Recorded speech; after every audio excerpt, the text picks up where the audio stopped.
Veterans Archives, where your story matters. We are dedicated to preserving the stories of our nation's heroes for future generations. Good afternoon. Today is Wednesday, February 12th. We're talking with Richard Little, who served in the United States Army.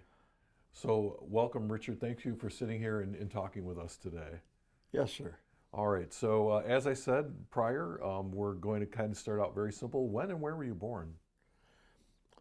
I was born here in Detroit. My mother was mad at my original dad because he was a semi-pro bowler. He worked for U.S. Rubber, and he was in Toledo, Ohio. When I was born, my mother said I was born at 5:30 in the afternoon on November 7th, and my dad was down in Toledo at a bowling tournament, and my mother was madder than a dickens because he wasn't there with her when I was born. Right. And she took me out of the hospital because from what my grandmother told me, my mother said, all the babies were right there by the bed, the mother's bed, because if they wanted to breastfeed them or if they wanted to, they did that. Right. And about 11 o'clock at night, she was mad because my dad wasn't there. She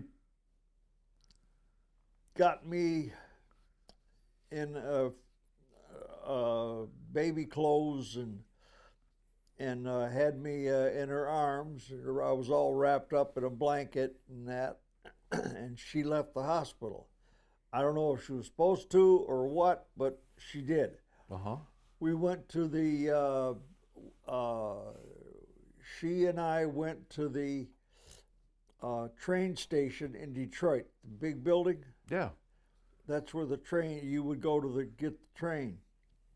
She got on a train with me, and we went to Tennessee. And we got down to Tennessee, and I don't remember what town it was or where, but it was right on the east side of Tennessee. And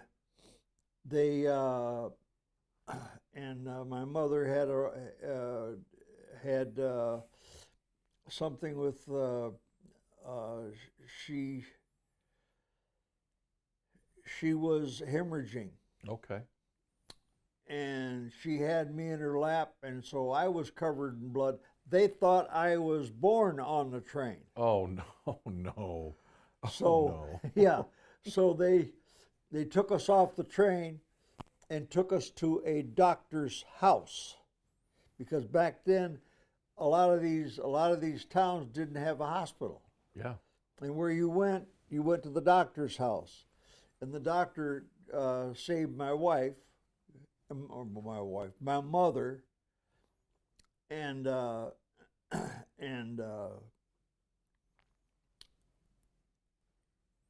he gave me a birth certificate.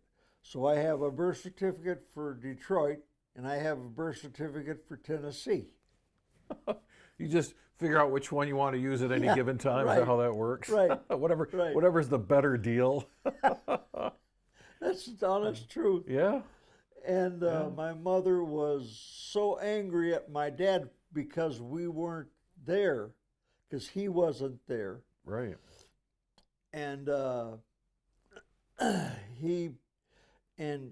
she they said it was about 5:30 or 6 o'clock at night. She packed me up and she left the hospital. Right.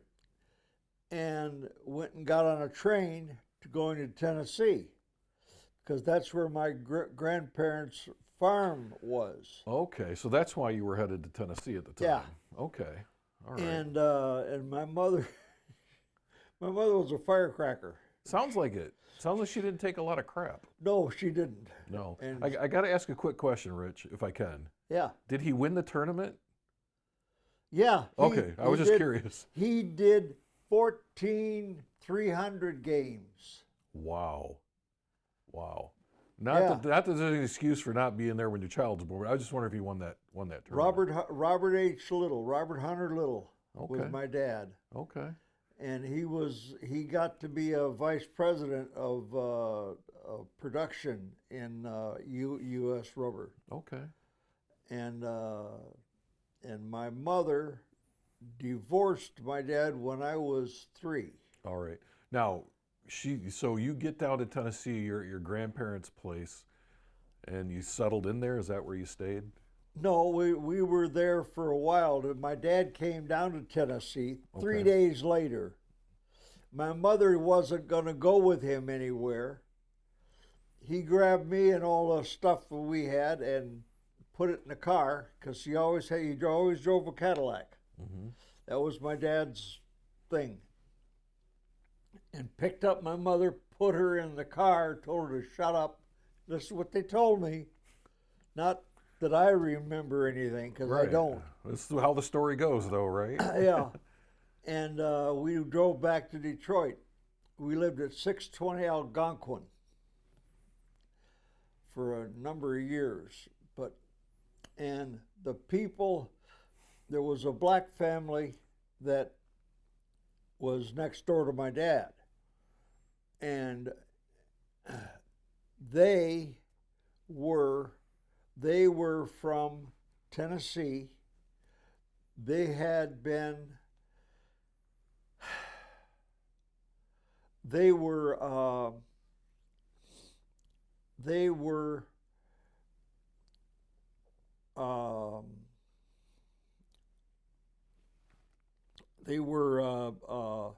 indentured servants Mm-hmm. because they were slaves. And my grandparents bought the whole family and told them that when they work on the farm and they make what they paid back my grandfather, what he paid for them, they're indentured servants. They're free. Because my grandfather didn't want to have slaves. Right. And all the black people that were there were all indentured servants on the farm. It was 800 acres. And my grandfather always, on the farm, he had a white horse. And there was like 7 horses. And when I was old enough, when I got older, my grandfather gave me a pony, and the pony's name was Billy Boy. Mm-hmm. And I rode him with a saddle, and I was like 4. And my mother would be on her horse, that was a white horse, just like my grandfather's, and we'd ride around in the corral. Mm-hmm. And my grandmother, she played the piano. My grandfather played the banjo, and the violin or fiddle. And I have them both. Oh. I have both the banjo and the fiddle. I went with my grandfather. We went to this gentleman's house, and he was playing, and he said, "Come here." I sat down next to him, and he put the banjo in my hands and the bow, and he said, "You hold the fingering with your left hand, and your bow is in your right hand." He showed me how to hold it, and he says, "I want you to play the strings." Mm-hmm. And that's what I did. And he said, "Okay." He said, "When you get older," he said, "you're going to be playing the violin." I said, "Yes, sir." You never were disrespectful with my grandfather. Right. He was for Sparta, Tennessee, he was the, what you would call the If you got in trouble, you went to see him. Oh, he's like the magistrate or the judge, the Yeah, constable, or yeah. yeah. Okay. And I have his 38, Mm-hmm. police 38, and I have both both the banjo and the violin.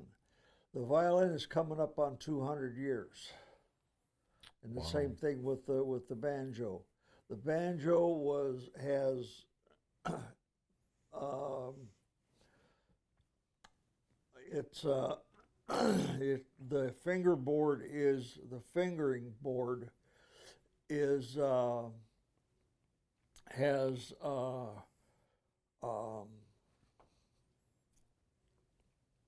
it's white and it's not black, and it's got these he put the Oh, the frets. huh The frets. the frets. He put the frets, and then he put a bronze uh, fret Yeah. in between each uh, he had the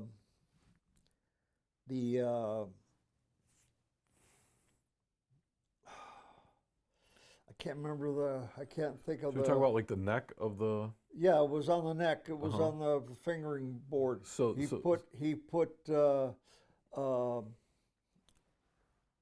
it was the whole violin, the whole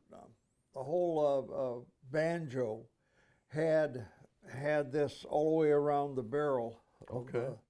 and up the it was Was it like pearl?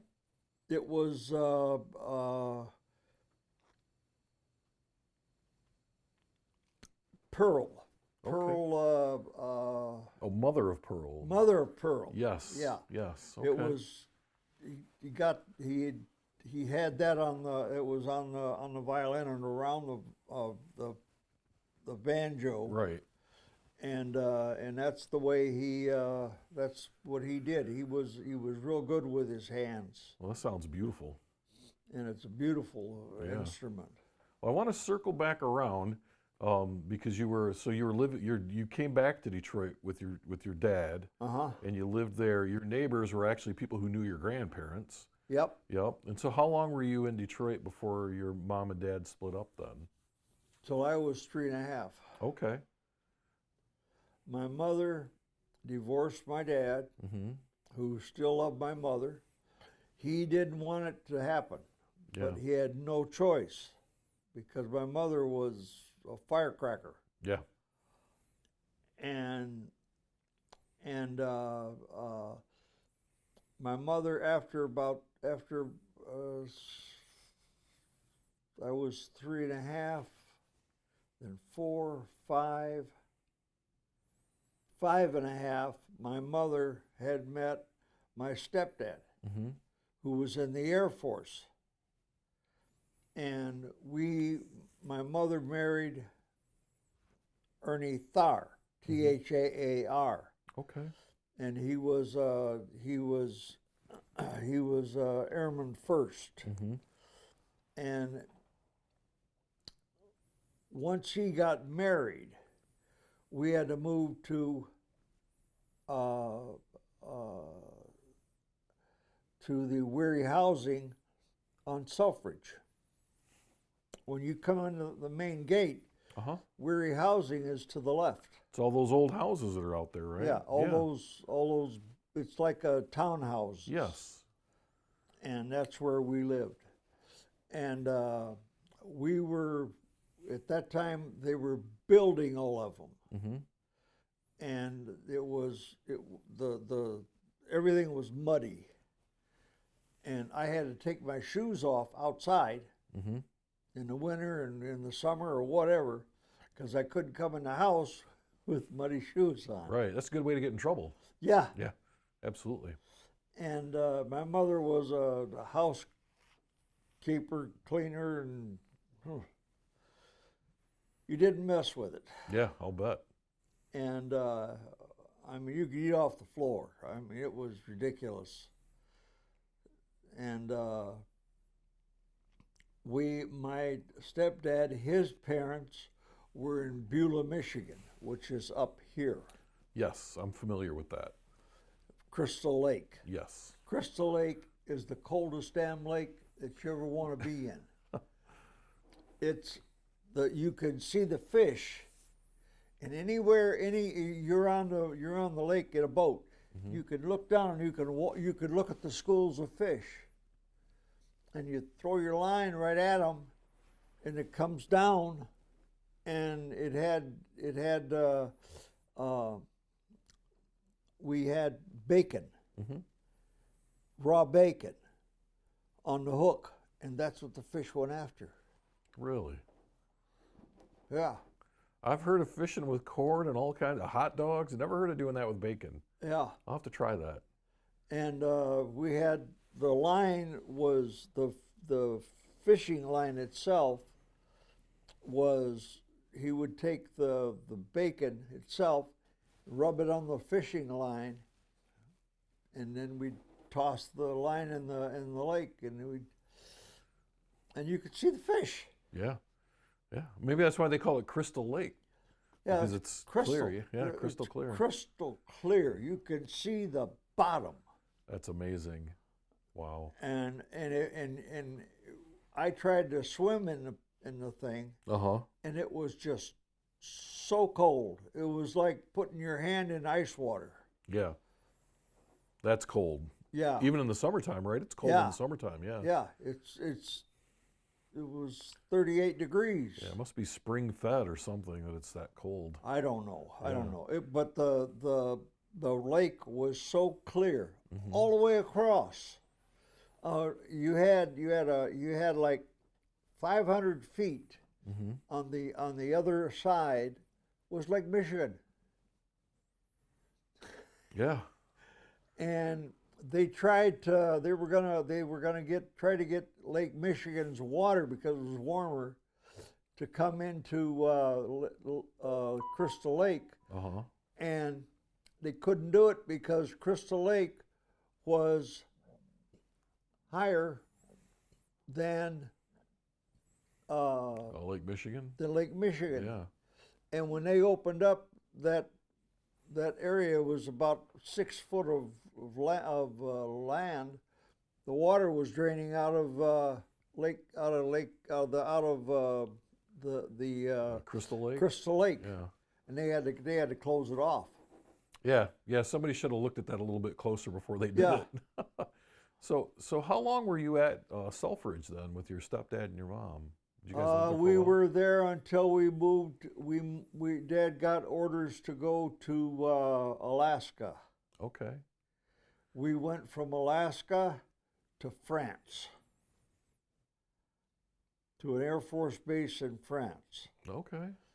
and we were in at I think it was about 8 months Mm-hmm. that we were on Selfridge, the first place we went. We went from France to Belgium. From Belgium, this is what my mother told me, Uh-huh. because I was just a kid, you know.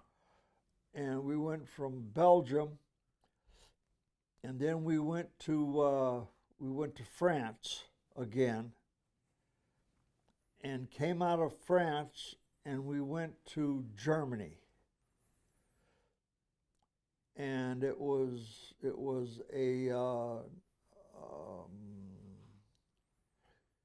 after the Second World War. I was born in 43, Mm-hmm. and everything in Germany was bombed out. There was no tall buildings. It was all blown away. Yeah. And people were living in tents. We're living in pup tents and everything else. And where we were on the base, we couldn't get quarters off the base because there weren't no quarters. Right. Everything was gone. Yeah. Yeah. and we were on the base because my dad, he made staff sergeant, and when he made staff sergeant, we got quarters. Okay. We were living in a house with about this much room. It's pretty small. Yeah, and it was a 2-story, Uh-huh. and you didn't have stairs. I had a ladder Oh, that I climbed up and went into the bedroom that I was in. That was about from here to there. okay. Very small. Yeah, Oh my goodness. Wow. and it was kind of crazy. But we went to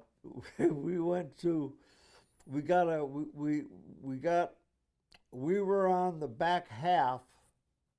We were in the back half of a converted barracks, Mm-hmm.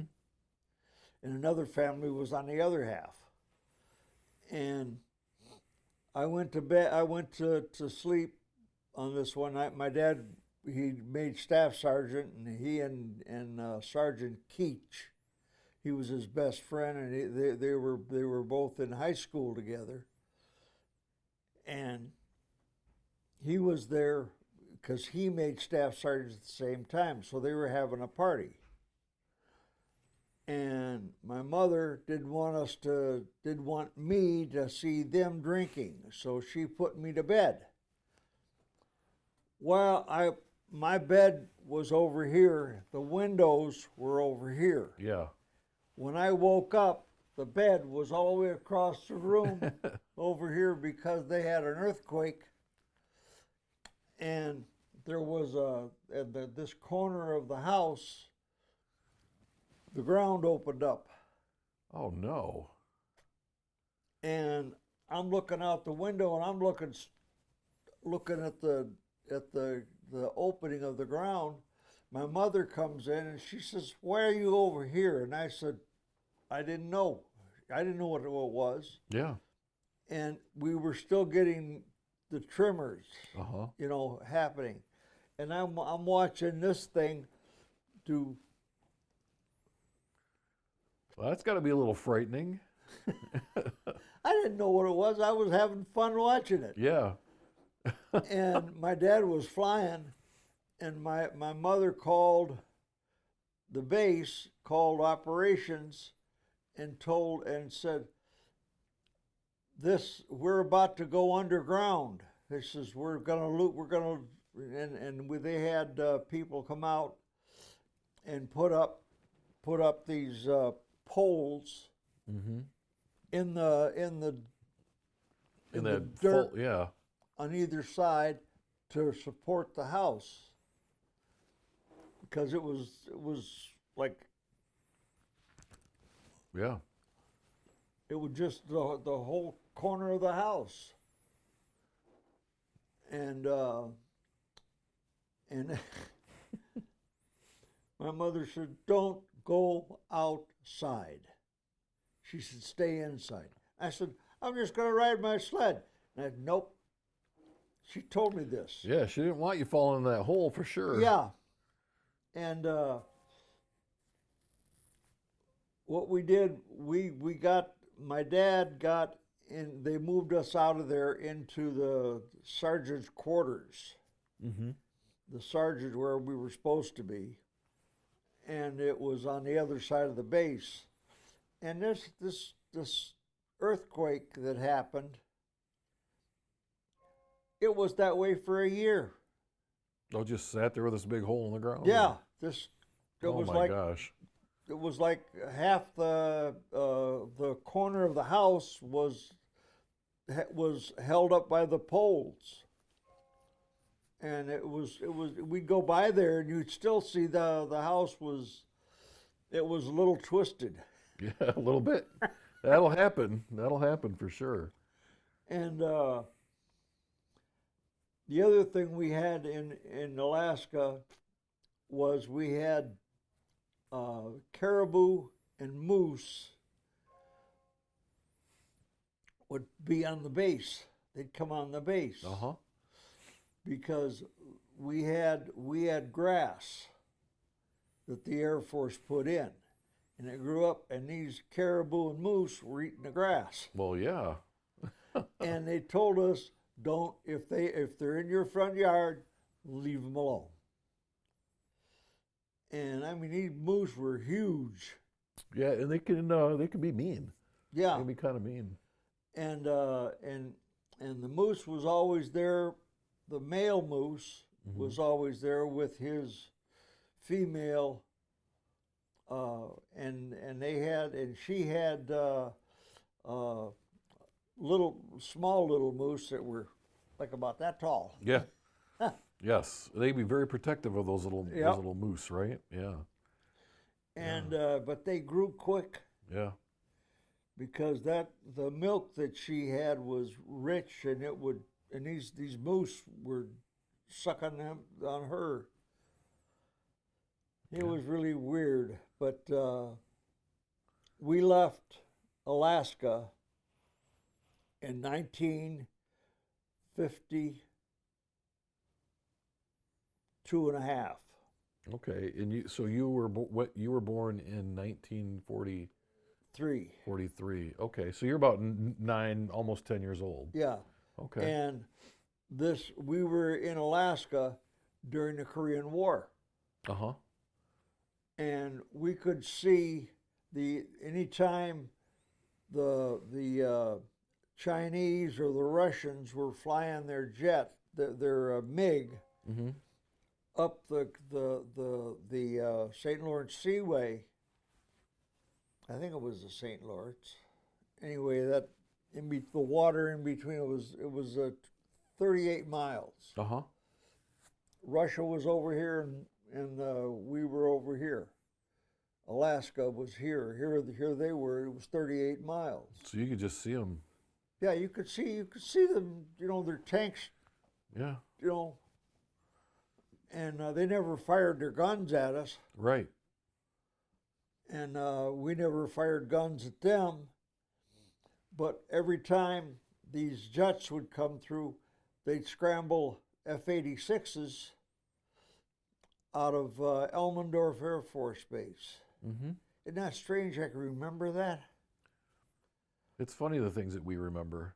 Yeah. Yeah. And we went to France. We were ordered, Dad got orders to go to France. Okay. And when we got to France, my dad was told that he was the head mechanic of these 300 people for all their aircraft, all the embassy aircraft, U.S. Embassy aircraft. And I would go with my dad, and when I wasn't in school, and I would go with my dad, and I'd help him. I'd sweep the floors of the aircraft and wash the leather seat, the chair seats in the aircraft. And I'd reach up under the dash because I was small enough I could get into the dash and clean all the instruments. Mm-hmm. And I would always tell my dad if there was wires that weren't right,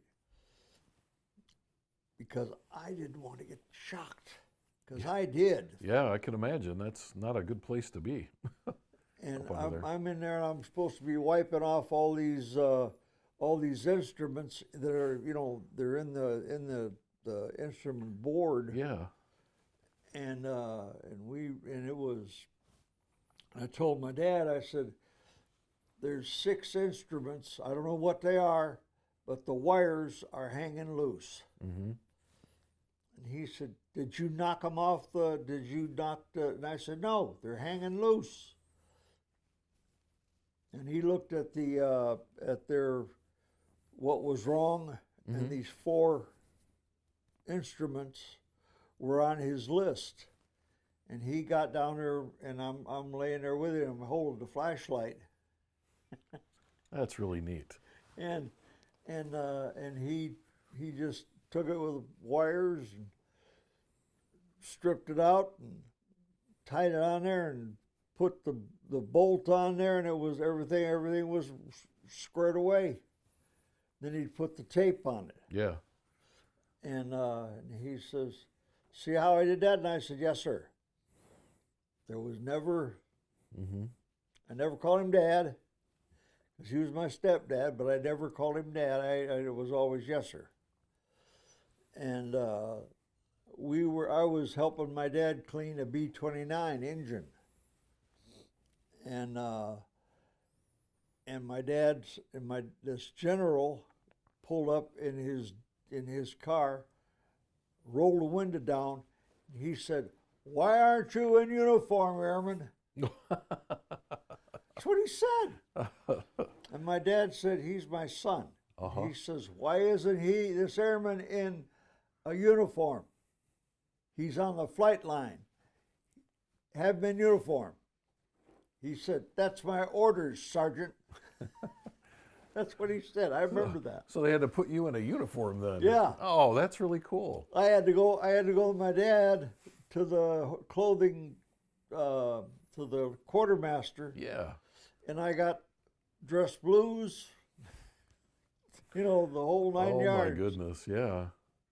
And this was in Alaska, or no, France. This is France, It was in yeah, France.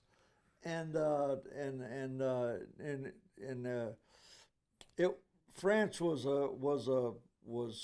a eye-opening country. It was the women.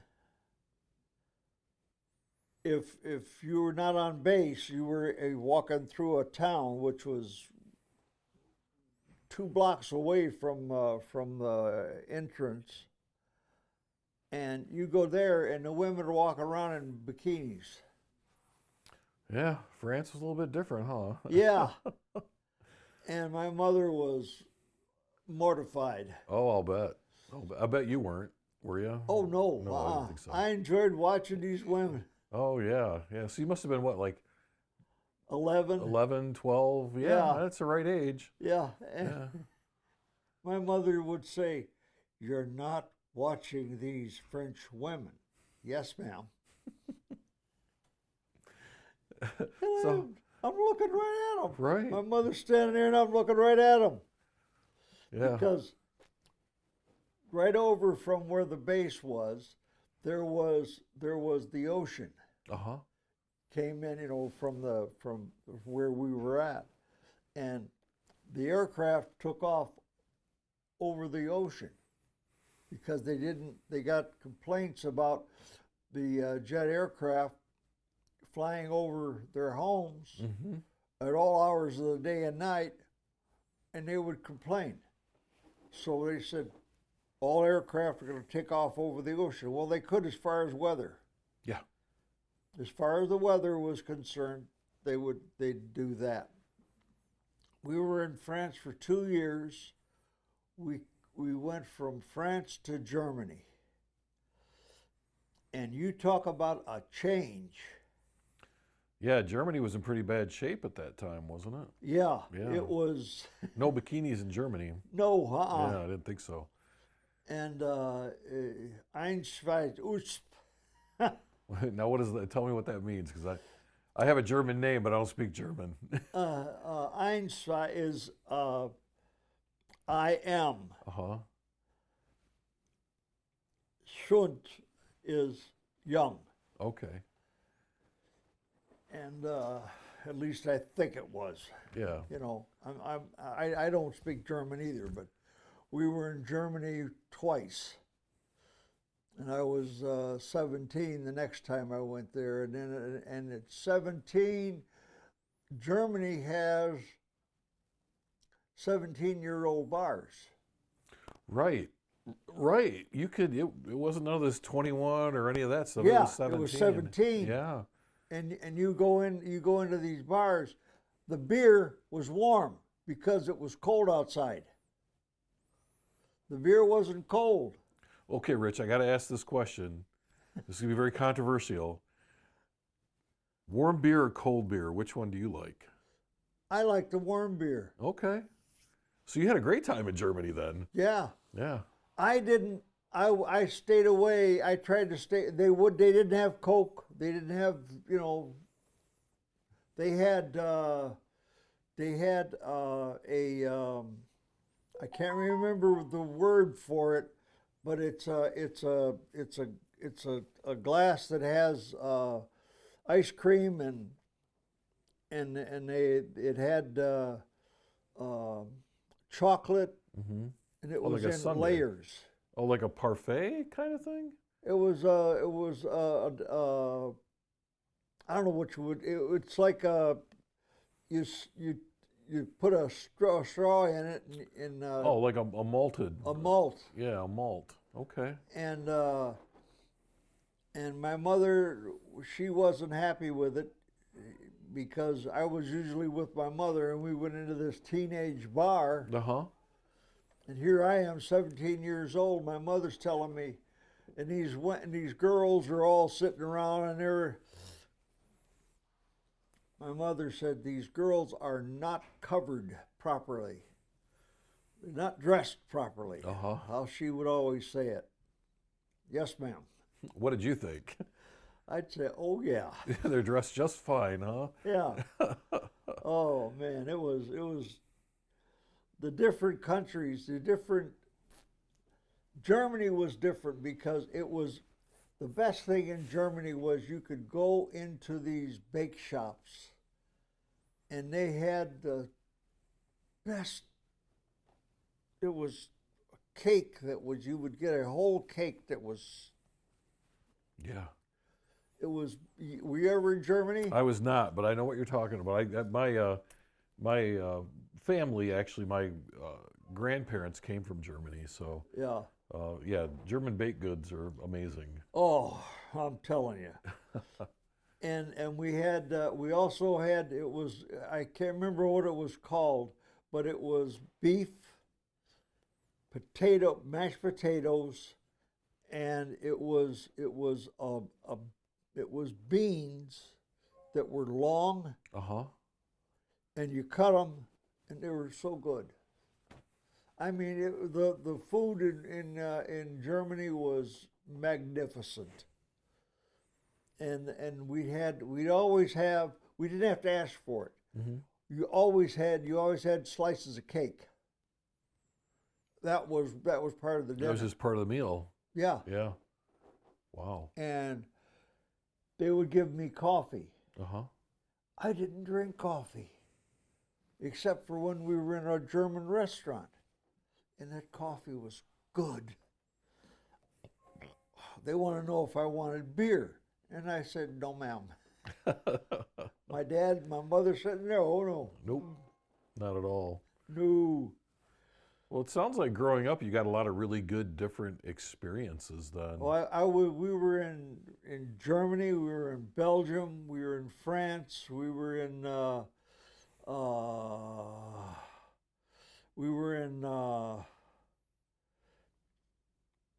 we went to can't remember the name of the countries.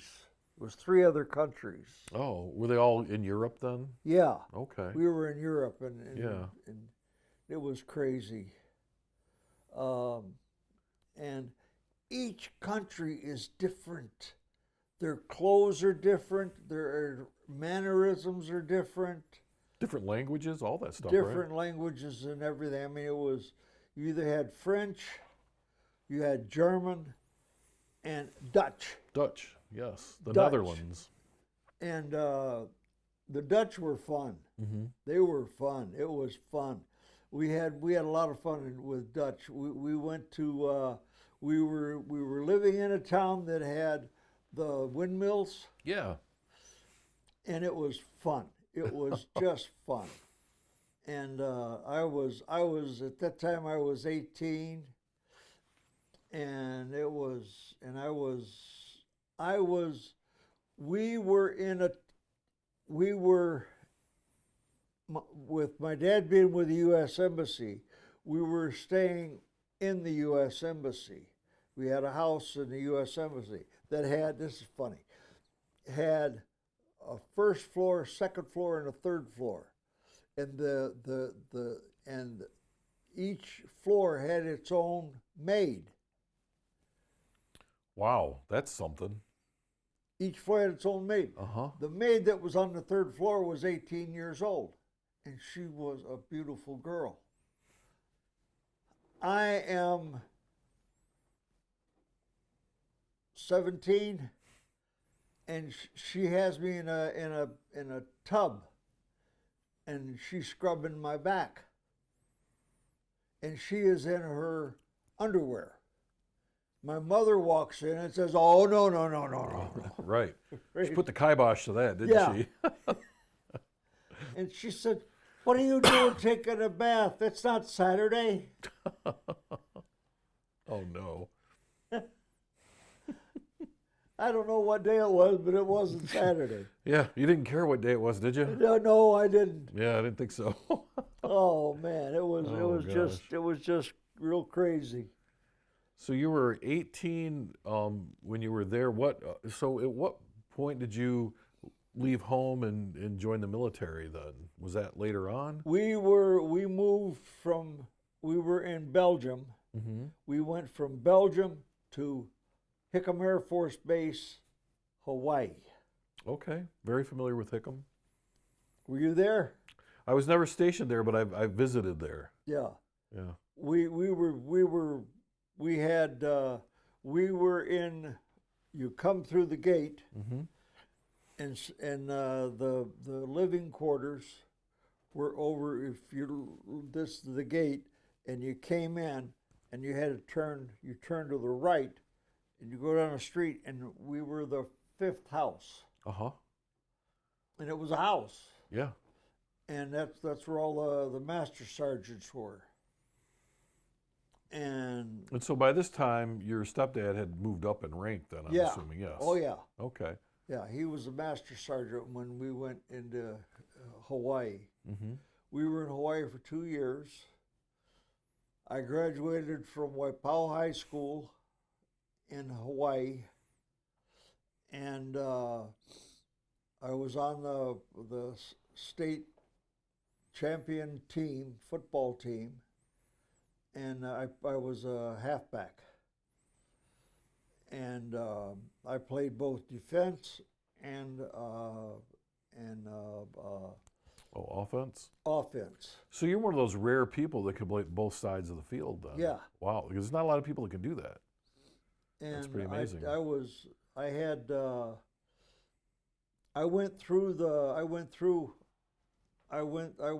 I played tackle at times, and I busted through the line, and I hit the quarterback and the halfback.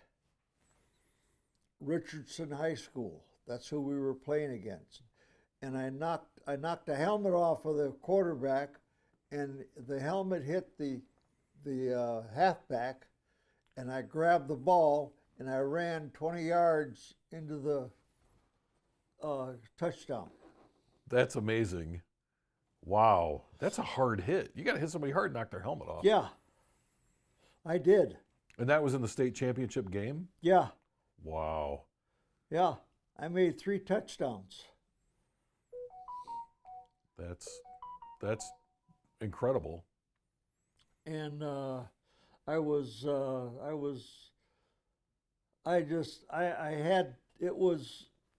such a, the football coaches, there was 3 football coaches, and I came back to the sideline, and the coach said, "Your defense, you're playing defense, and you made a touchdown." I said, "Yes, sir." He said, "I was a sergeant." I said, "Yes, Sergeant." You want to make sure. You want to make sure. You want to make sure you understood that. But I had a ball in high school. I went to 3 different high schools. Greenville High in Greenville, South Carolina, Donaldson Air Force Base. Then I went to we were in France, and I can't even pronounce the name of the. It wasn't.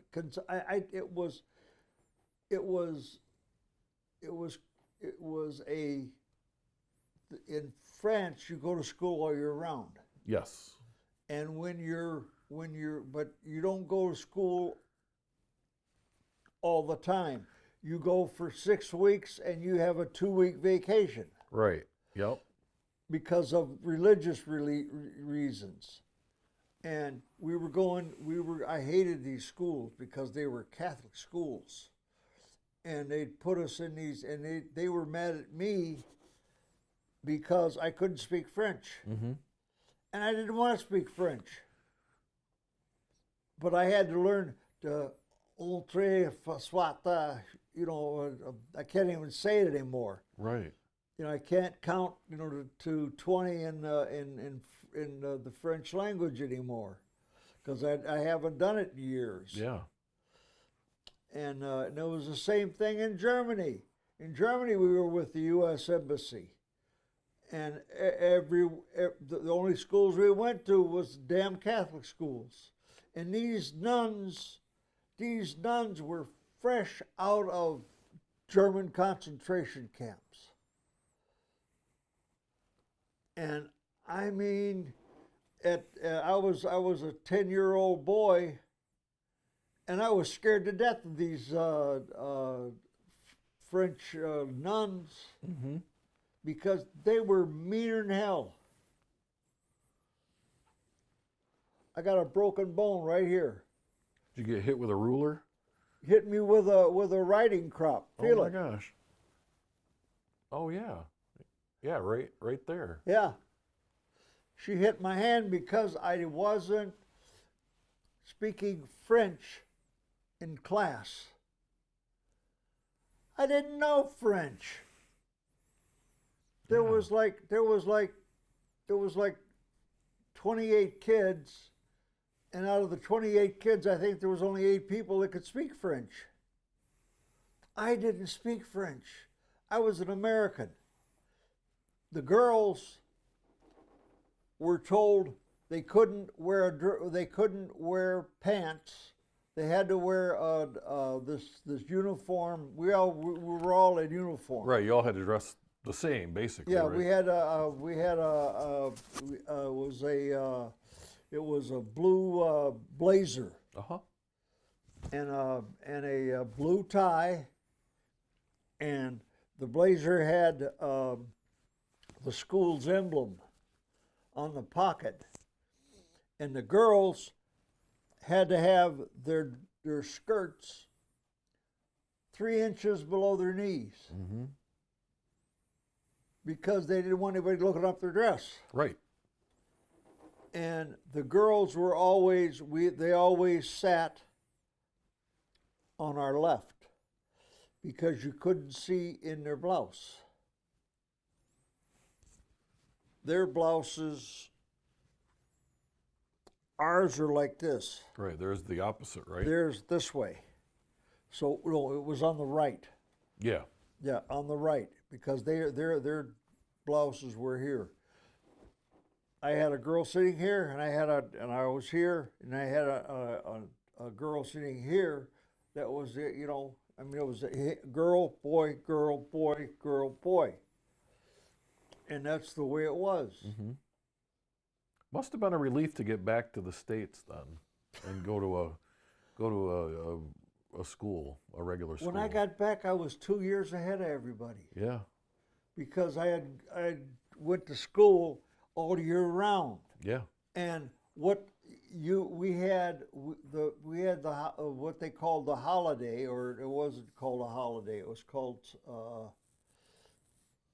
what the heck was it called? I can't remember what it was called. But anyway, and we'd be out of school for 2 weeks. Mm-hmm. We'd come back to school and go right back into the 7 days, 6 days a week. Whatever you were learning, and you were right back at it. Yeah. Okay. All And right. and it was, and in France it was crazy because I absolutely hated the Catholic schools there, because the nuns that were in France were all, including the Mother Superior, they were all prisoners, in a German concentration camp. So they're probably dealing with some things of their own then, really, after having been through all that, I would imagine. Oh, they were very, very, very. They wanted everybody to speak French, and they could speak English, they could speak German, they could speak 7 different languages, most of them. Yeah. And they never said what they went through, but from what the girls said, they told the girls what they went through, and it was terrible. Yeah. That'll change a person for sure. Oh man, it was crazy. Yeah. We had the one grabbed me by the collar, and I grabbed her hand, and I pulled her hand off, and I said, "Don't touch me." And she said, "Jawohl." That was in Germany. Mm-hmm. And I told him I wasn't going to be beaten by these people. And my mother, she came to the school because I was sent to the, it wasn't the principal. Like a headmaster or something like that. It was a professor or something, yeah. or other. And he said, "You do not grab the nuns." And I said, "I'm not going to have a nun grab my collar or grab my shirt or grab me, because she doesn't think I'm doing something wrong when I'm not." And he says, "Well, they were in German concentration camps." I said, "I don't care. It doesn't. They're not there now." Right. And I mean, there was all these nuns. This one nun that was about that tall, she would walk straight. You couldn't see her feet. You never saw her hands. And when you did see her hand, it was always with a riding crop. Uh-huh. She's the one that broke my wrist, my hand, the bone. And that's the reason I don't go into a Catholic church. I don't want to be there. Yeah. Bad memories. Yeah. Yeah. So let's talk about some happier times then. You get to Hickam. So did you graduate from school? You said you graduated from school in Hawaii? In Hawaii. Okay. Waipawa High School. Uh-huh. I was in the band there, and I was also on the championship football team. Right. So you played football. You played in the band. It sounds like that school was really good for you. Yeah. So what happened after you graduated? I graduated from Waipawa High School, Mm-hmm. and I had my diploma, and it was like this. And all diplomas, all state diplomas, you have King Kamehameha on the diploma, and the writing is over it. Uh-huh. You know, and yeah. So tell me a little bit about what happens after graduation then. I went down to. I was playing in a band. I was playing in the Royal Hawaiian Uh-huh. Hotel, and I was playing also on the Matson lines, going back and forth between Hawaii and the mainland Mm-hmm. of the California, different towns that we were in, and I did that for a year and a half, and I was a drummer on the Lurleen and the Matsonia, and because that's what I did. I played drums. Mm-hmm. And I played with the big band at the Royal Hawaiian, and that's the total pink building. That's the Royal Hawaiian. It's pink. Yeah. And the band that was at the Royal Hawaiian also played on the Matson lines. Mm-hmm. we'd split up either one or two. We'd be on the mats. We'd be in the Matsonia or the lure lane, and I was on both of them. And the Matsonia was the fun because they had more teenagers on there because they'd have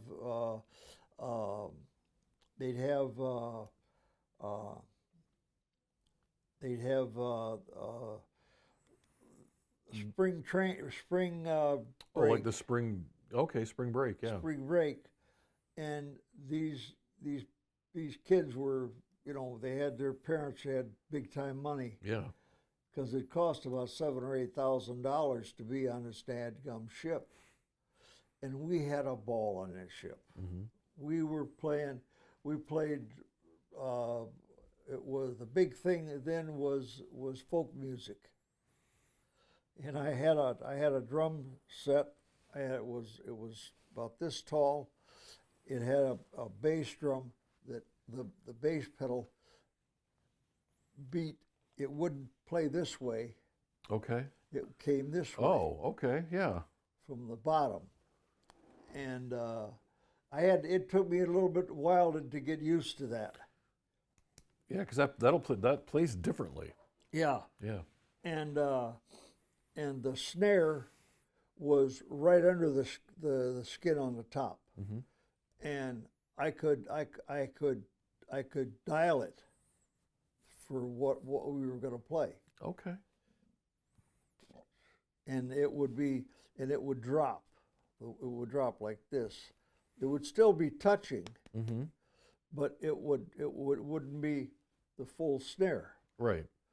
And I had it about halfway, and it'd be you could still hear the snare in that, and Yeah. we walked around the swimming pool, and we walked around the different. There was 2 swimming pools on the Matsonia. There was 3 on the lure lane. The lure lane was the younger ship, Mm-hmm. but it was a sister ship to the Matsonia. And I played on both the Matsonia and the lure lane. And they were both in the 70s. They were taken to taken and taken apart. Yeah. And they had all brand new ships. They got 3 ships now, Mm-hmm. and I don't know what their names are or anything because I never was on them. Right. And but I got mad at the union with the Matsonia and the lure lane because we went into L.A. and we were asked to play for the Bon Voyage party Mm-hmm. of the people who were coming on the ship. Right. We went and played, and the union in the mainland, we had to pay they took half our pay because they said that it was they should have played the Bon Voyage party. I said that we were asked to play. People came on the ship and asked the captain of the ship if we could go and play in the hotel. Right. He said, sure. Well, the captain of the ship said, go.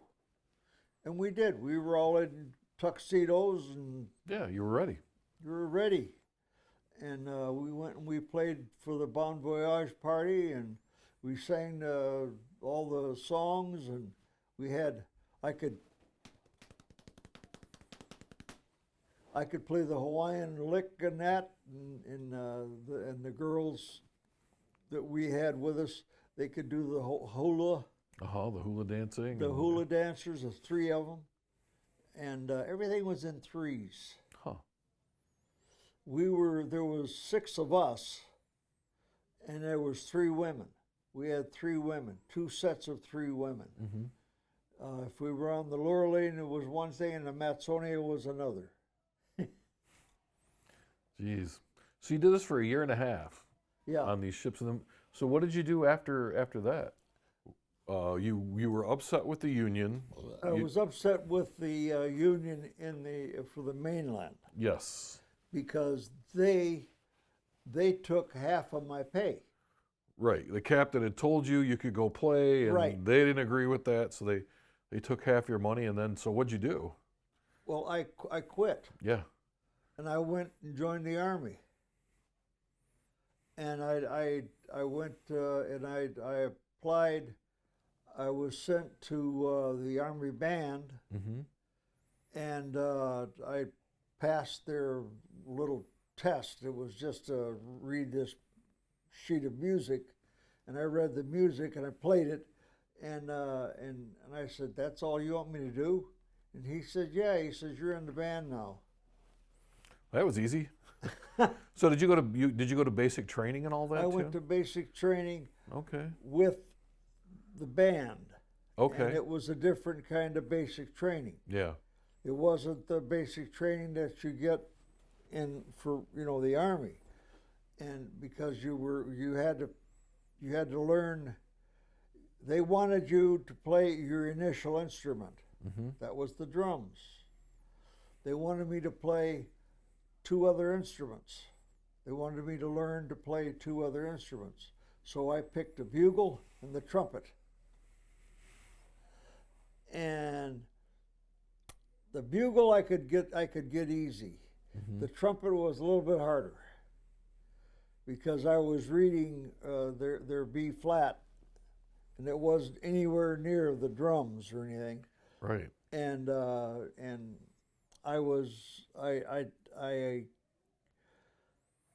I did not like the fact that everything we did in the Army Band was, well, what happened was this major who was all decked out, medals and all this other thing, and his beret, and he came into to our band room. There was 90-some people in there, and he said, "I'm a U.S. Ranger," and he says, "We want a band to play as a Ranger." And he says, "Do you have any volunteers?" Now my hand went up right away, and the other guy, 2 of the other guys did the same thing, and there was about maybe 9 or 10 people, Mm-hmm. and he said, "Okay, come on, you got to pass the physical." Well, out of the 3 drummers, all of us were able to do all the pull-ups. Yeah, you had some good strong arms, right? Yeah, you have to do pull-ups and push-ups, Yeah. and you had to do sit-ups, and you had to do when you're on the floor. Oh, like leg raises. You had to Yeah. do the leg raises, and you had to do what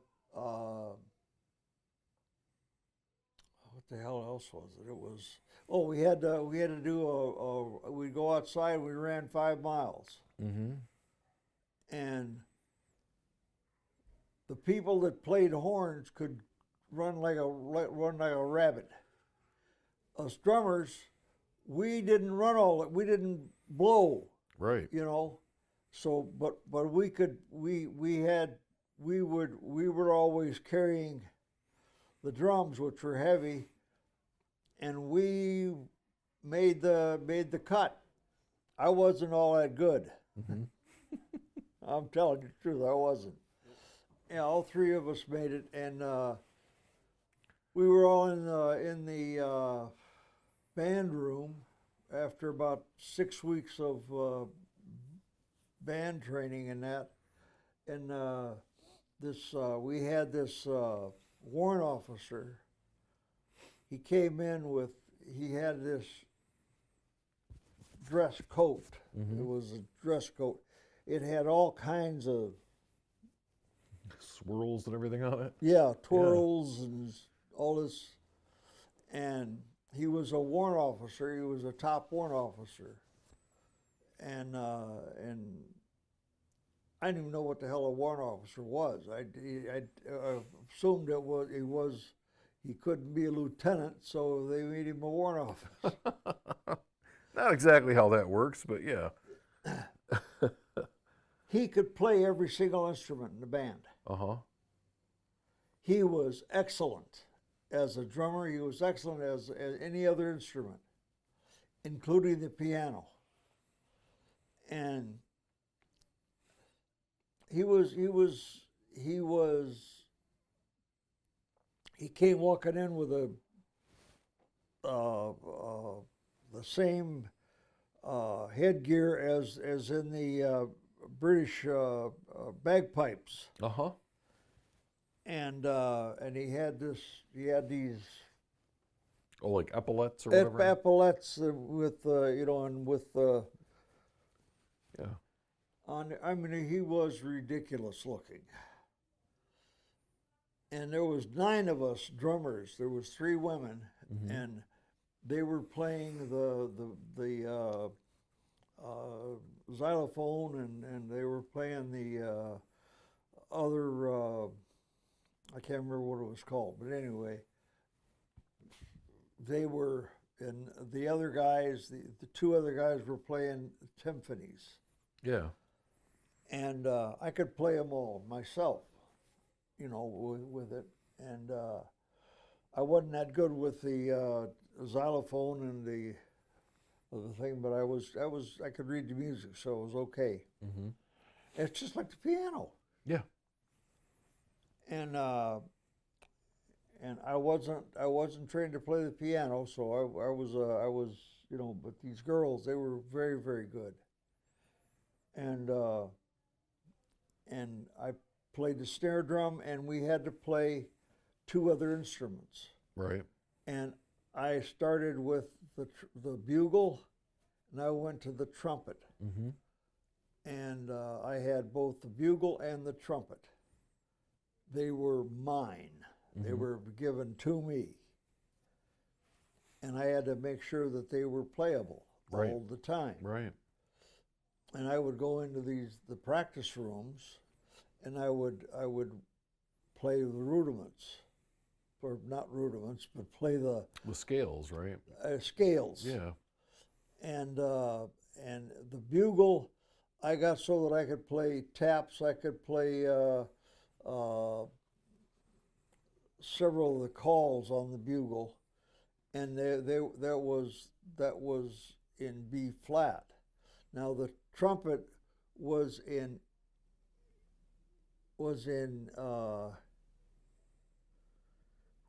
B flat also, but it went from B flat all the way up to E. Mm-hmm. And it was the way you played the keys. You're right. And this was A, and then A and B and C was how you played it. And you got so that you could play different tunes and this type of thing. Right. And they'd say, all right, I want 3 drummers. You're going to play your trumpets. And we go down to the trumpet section. We sit. I wasn't the first. It was, you sat in the chairs. The first chairs. Chair, yeah. And I was like in the 5th chair. Yeah. And I could blow a clean tone. My tonality was good. Uh-huh. And but I'd have to study the music. Yeah. Because it was different from the drums. Absolutely. And it was, and I didn't consider myself a trumpet player.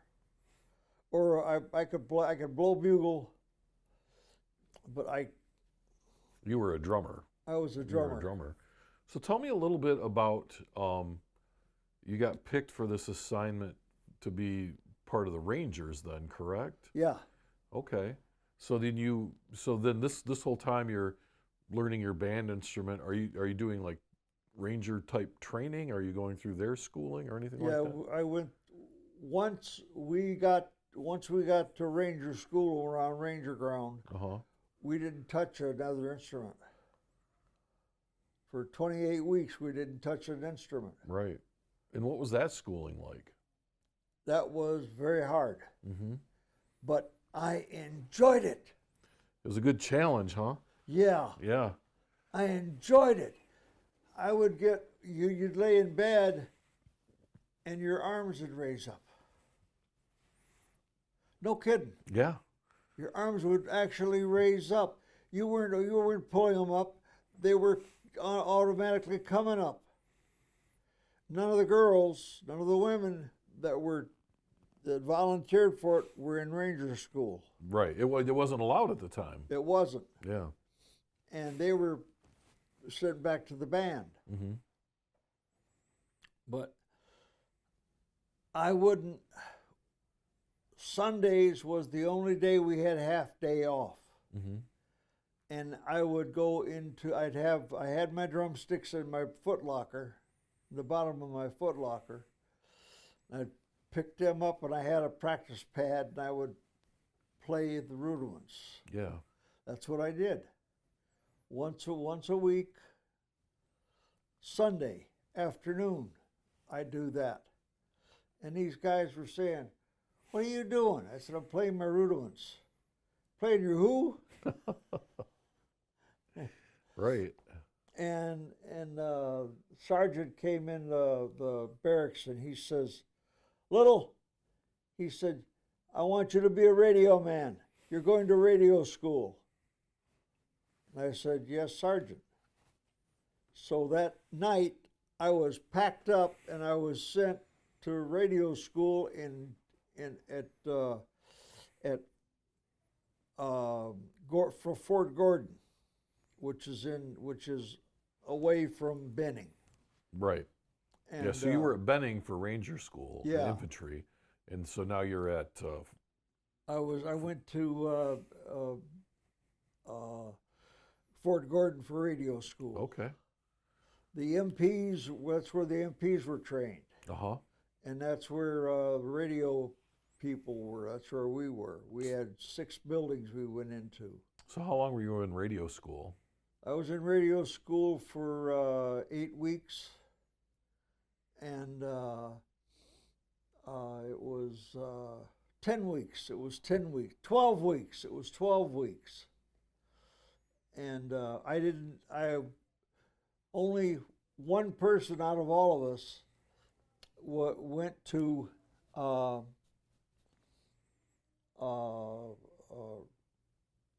do Morse code. Mm-hmm. I wasn't taught Morse code. I was taught everything was on the radio. Everything was. I had a screen. I had a computer. Uh-huh. That was before the computers came into civilian life, and I had to learn how to type again. Yeah.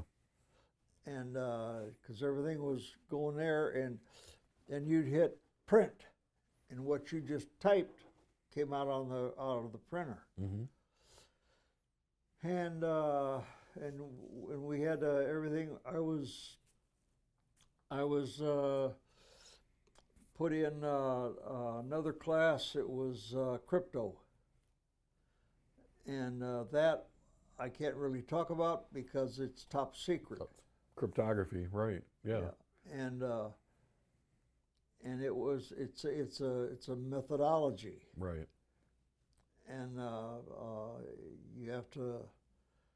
you get a set of numbers or a set of letters, and the first 2 letters are the page in the book, one of the books, and there's 7 books.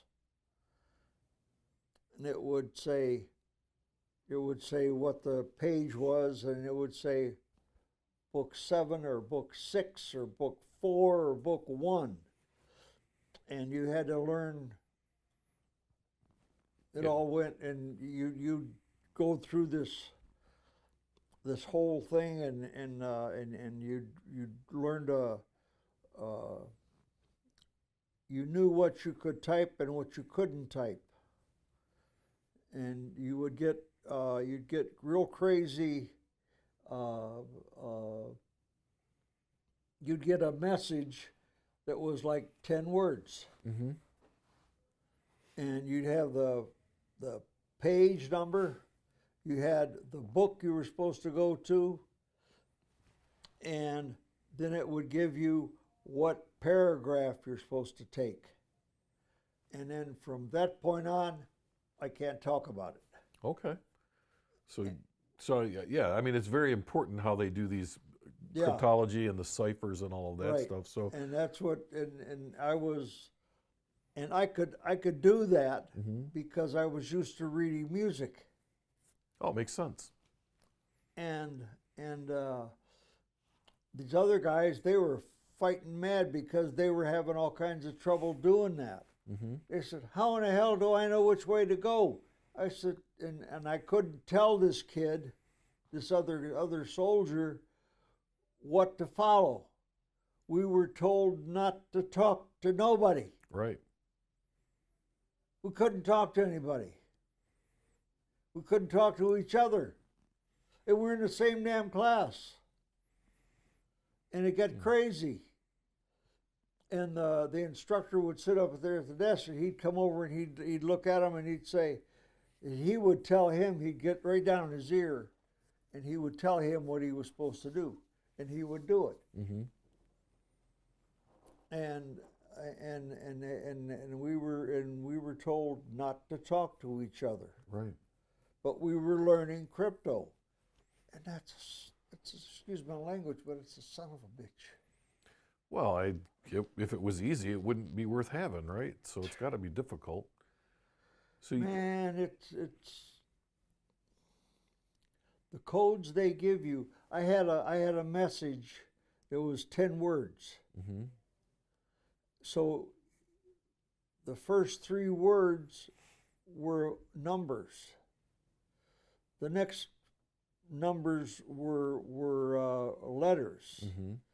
and the end of it was numbers. And that was a page on a book, in a book, and it also had what paragraph you were going to start on. Right. So you went through radio school. You went through crypto school. Yeah. Did you go back to the Ranger Battalion Yeah, then? Okay. I did. I came back as a radio operator Okay. and doing crypto because 90% of the transmissions were crypto, Right. because everything that the Rangers did was top secret. Right. And everything that we had was strictly cut top secret. So this would have been what, 1960, 1967. 1967. Okay. And I you joined the Army in 1966. right. Or no, 1962. Because I went through Ranger School, Right. and that's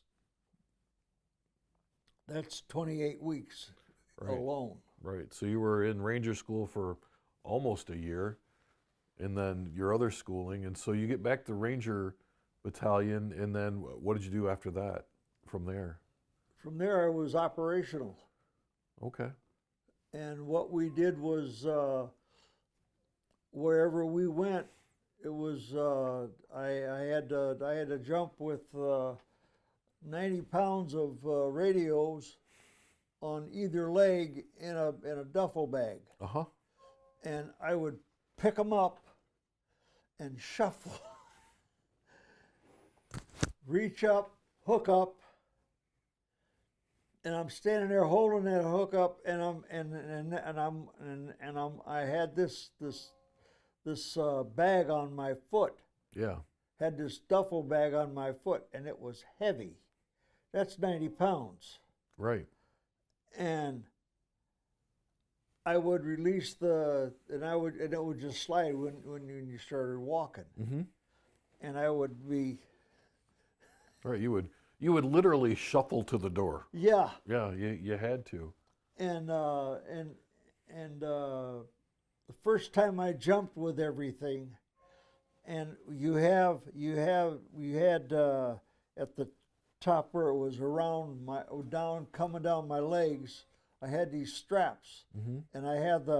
and I would pull the cords. I had handles, and I could pull, and then it would release the bags. Okay. And when you're free of the aircraft and you're jumping, I'm going down. My legs are here, and the bags are up here. Okay. And then they start. When you're getting close to the ground, you release them, Mm-hmm. and they fall out, and you kick them. You kick the bags so that they don't wrap around your legs. Right. Because you don't want to break your legs doing Right. this jump. Yeah. And to come down, I had 90 feet Mm-hmm.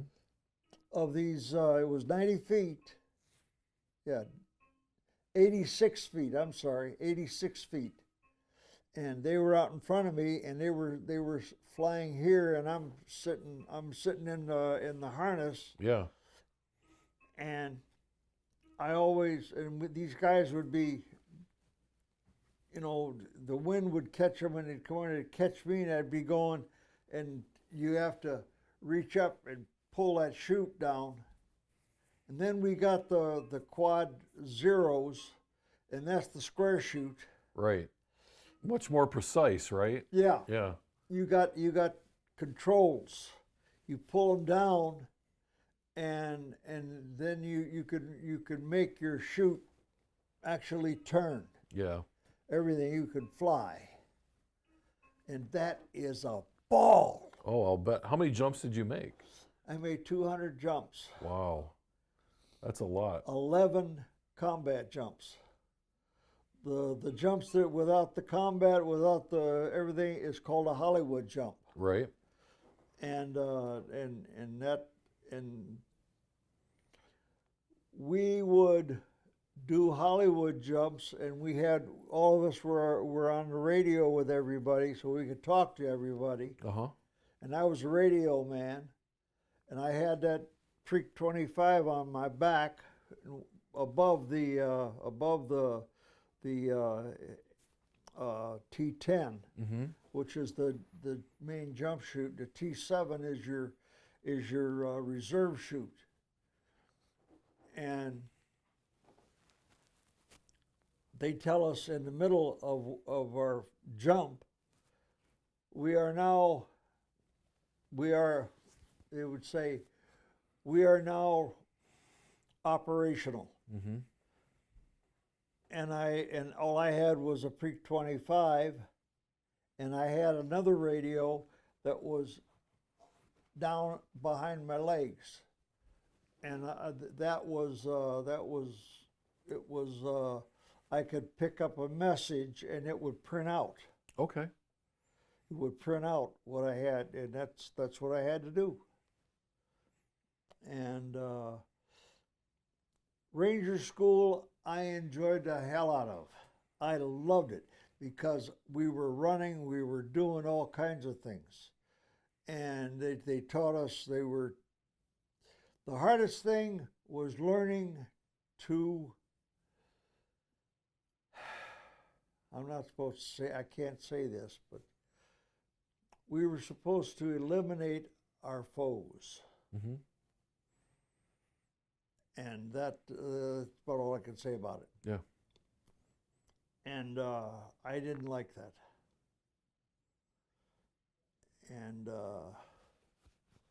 I had a Viet Cong woman come up out of the ground, and she hit me with a machete. Uh-huh.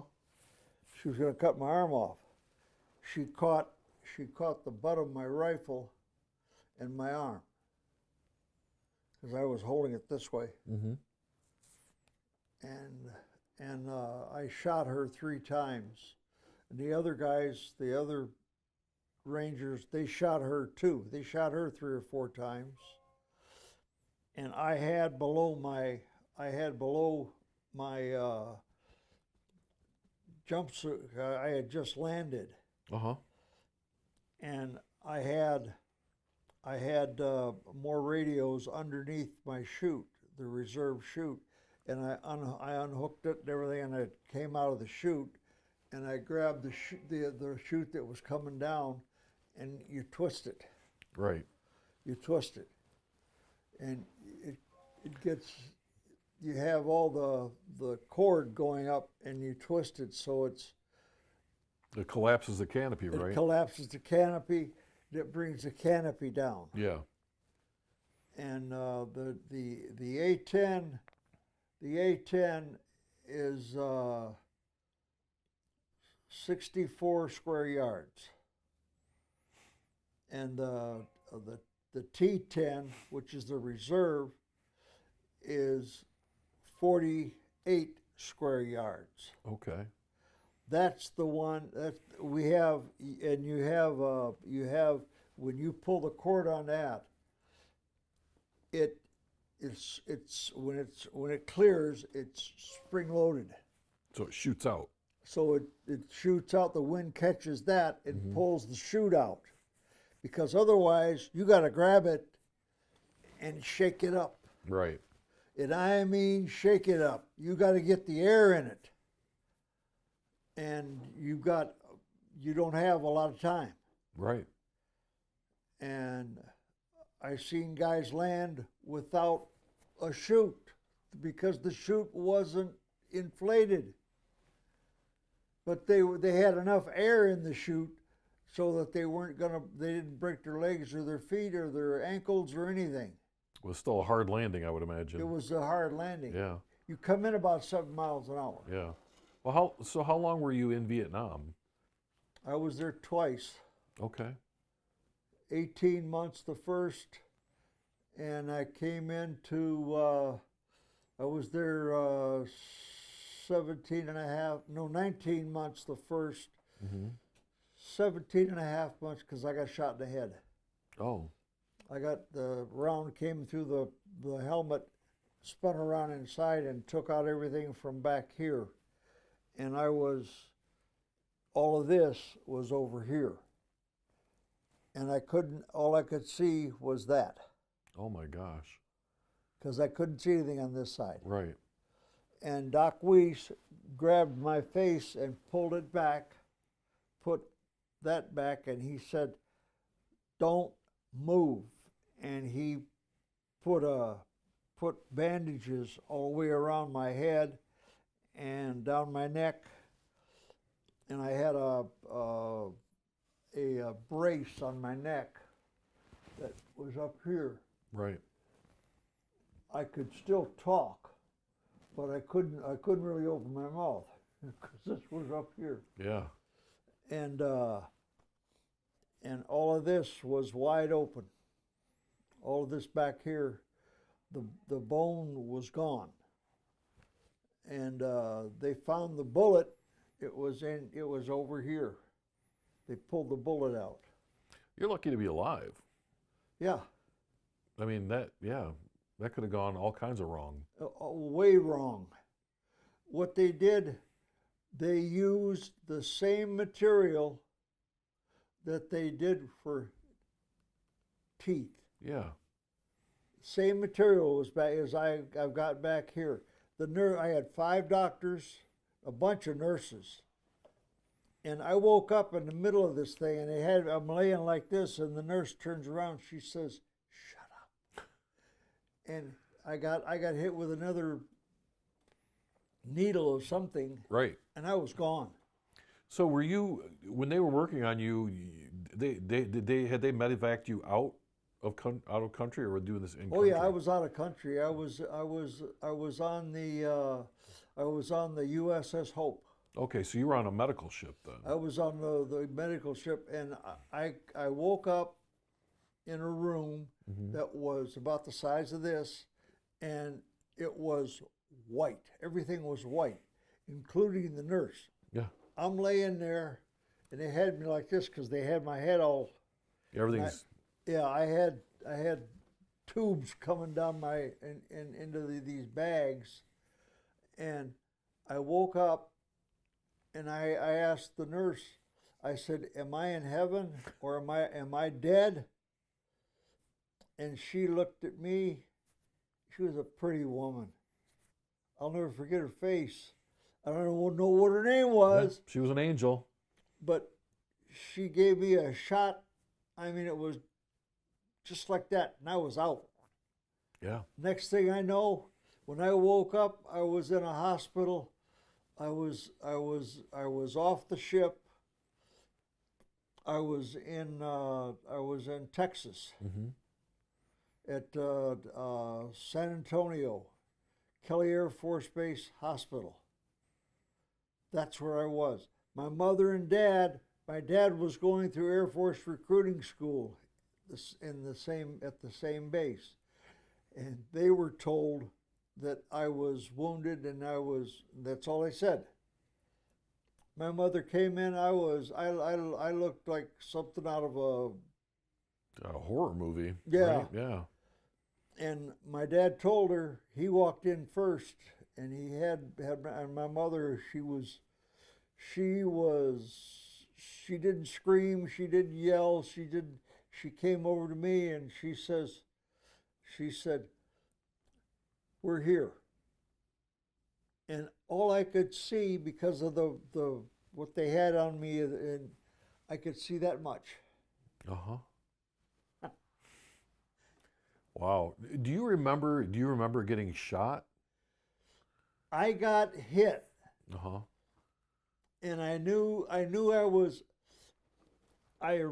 was reaching down, and I picked up John Turtle. His name was Turtle. Mm-hmm. And he was a radio man also.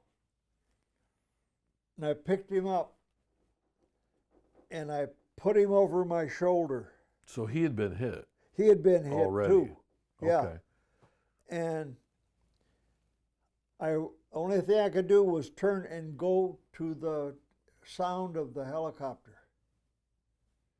And I was running to the sound, and I'm bleeding like crazy. I got blood all over me, and I get to the helicopter, and I hand them Sean, and these hands come down and grab me and pick me up into the helicopter. I said, "I'm the radio man. I can't go." So you had no idea. I had no idea what had happened. Wow. Okay. And they took the radio off of me, and they handed it to this other guy, and I said, "Hey, he's not a radio man." And he said, "He is now." Then they took off. Wow. Okay. So how long was your recovery? You were probably in the hospital for a while. I was in the hospital for like 2 months. Okay. And when my mother and dad, because my dad was going through Air Force recruiting school, my mother was outside the door. They wouldn't let her in the room. Mm-hmm. Because I didn't have any of the. Yeah, your brain was exposed, right? Yeah. Yeah, they didn't want. Yeah. All this back here was gone. Yeah. And they made the replacement was. They told me after this was all done. These 5 doctors, these women, had the same material that they make the dentures. Yeah. The teeth, and that's what they put here. They made a plate. Mm-hmm. Because I don't have to have. I didn't. Guys that get shot in the head, they put a metal plate in, Yeah. and after about 2, 3 years, 4 years, they have to make a change with that, and that's what gives them the infections. That's why they don't last long, because they get infections. I'm a walking experiment. A walking miracle. Either way, right? Yeah. But clearly it worked. You're still here. Yeah. Yeah. 44 years at Chrysler. So what? So you let's. I don't want to get ahead of ourselves here, but so you were in the hospital for 2 months, recuperating, getting all of this stuff taken care of. What happens when you get out of the hospital? What happens then? I couldn't walk. I was in a wheelchair, and they told us at Ranger School that if you get in a wheelchair and you stay in a wheelchair, you're not going to get out of it. Right. That's where you're going to die. And I wasn't going to be in a wheelchair, and I hate being in this because that's in my head. Yeah. And I had to go through physical therapy. They had me touching on both hands. I could do that. Mm-hmm. Because I was a drummer, I had my wrist. I could play the drums. I could still play. And I was mad. They wouldn't let me try to do things. Right. Because they didn't want me to fall. That's the same thing now. Yes. And they won't let me. I can lock them up and stand up, and I can do what I got to do. And I'm not trying to show anybody anything. I'm just telling them that I can do what I can do. Right. Well, so when you were in the wheelchair the first time, you worked really hard though and got out of it, right? I mean, Yeah. You went through months of physical therapy and. Oh, I had a cast on my head, and I could only see like this much out of my right eye. And my left eye, I thought I was going to lose my left eye. Uh-huh. And that's what I told them. And they said, no, your left eye is just being covered because it was injured. And I said, injured how? And they said, you don't know what happened to you? And I said, not really. And the nurse said, I got to talk to the doctor. So she went over and she talked to these two doctors. And they came over to me and they said, you got shot in the head. And back here, and he kept tapping on the back of my head, and he said, you feel that? He said, that's the plate we put into your head. I said, metal? He said, no, it is not, Sergeant.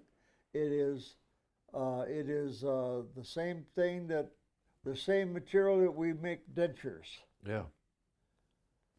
And I said, okay. And I said, so I'm going to be okay. He says, yeah, you're going to be fine. And he said, your eye is going to give you trouble. He said, at times it's not going to look right. You're not going to see things right out of your left eye. And I said, I got to see things out of my left eye. I said, I'm a sniper, along with being a radio operator. I said, I got to be able to see all the numbers. And he says, okay, we'll work on it. And they did. Yeah. And what I got in my left eye was a new lens. Mm-hmm. And now you can see. So you went through all of that. What happened? What was the final result of you? You were able to walk again. You had your eyesight back. You were done with your treatment for the most part. What happens next? I went back to the Rangers Uh-huh. as a radio operator, and I was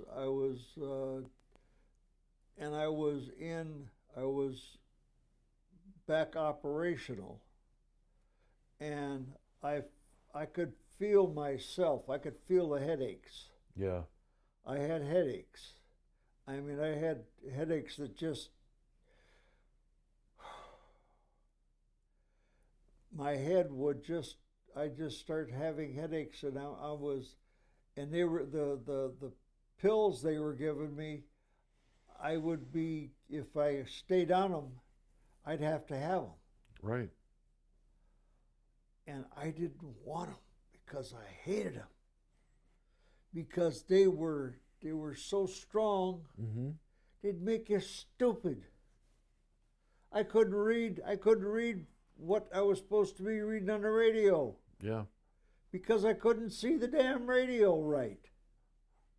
Both my eyes were screwed up because these pills made my eyes hurt. Mm-hmm. And I would get this gray. I'd feel like it was gray. And I told the doctor that. And he said, all right, he said, we got to change the medicine. And they did. I was in and out of the hospital. Mm-hmm. In and out of the hospital for 6 months after being Right. and I was I couldn't. My first wife was my surgical nurse. I met her before I went to Vietnam the first time. And she would write me and I was writing her. Uh-huh. I couldn't tell what I was doing. I could write with either hand. Yeah, my right hand was better. My left hand, I put a pin in my hand. Mm-hmm. I get this shake, and I still do. I have to hold my hand and write that way if I'm going to use my left hand. Mm-hmm. So your first wife was your surgical nurse in San Antonio? Yeah, Okay. I met her in San Antonio. I was with my mother and dad. Yeah. Before I went to Vietnam, that's where I got, I was supposed to have 30 days leave, and I didn't get 30 days leave. All I got was 2 weeks. Right. And they kept pulling me out of the airport because they said they were checking all our equipment. And I was the radio man, and I had to prove that I had all the equipment. Right. And I finally got on a bus, and the bus got me all the way to another town that was like about 70 miles away. Uh-huh. They couldn't find you. They couldn't find me. The bus station was only a mile from the airport. Grabbed my duffel bag and my 2 bags I had, and I walked down the road in uniform, in the rain. And I went to the airport and got on they put me in the car and took me to where the airport what the hell do they call it? Operational. Yeah, the operations center or whatever. Yeah. Yeah. And I went there and I got checked in, and my getting on an airplane was free. Oh. I did because I had this ticket Mm-hmm. that said United States Army, and that's who paid for the flight. I flew to San Antonio, and I met my mother and dad at the airport. My dad came and got me. We came back to their motel, and I was in the same room with them. And I went down to the office and told them that I was with my dad and my mother, and I was going to pay them. And they said, no. He said, you're okay. Your dad's already paid for you. Oh. And I said, I came back and I said, hey, Dad, what'd you pay for me for? I said, I got the money to pay for here. He said, shut up. Right. I said, yes, Sergeant. So how did you meet this girl then? So while you were on leave, you met her? I met her. Okay. That was my first, she ended up being my first wife. Right. So you met her while you were in San Antonio, Yep. visiting your family. Yep. And then you, of course, you have to go back. I went to Vietnam. Yep. And you were writing back and forth, letters back and forth. Yeah. And then you ended up getting hit, and you come back to San Diego or San Antonio, and she ends up being your nurse. Yeah, she was a surgical nurse. Okay. That's what her designation was. Okay. And when did you? I'll let you finish that. I'm not sure. I can't remember exactly. It was the second tour. Uh-huh. I was from 66 to 67 was my first tour. Mm-hmm. 68 to 69 was my second tour. It was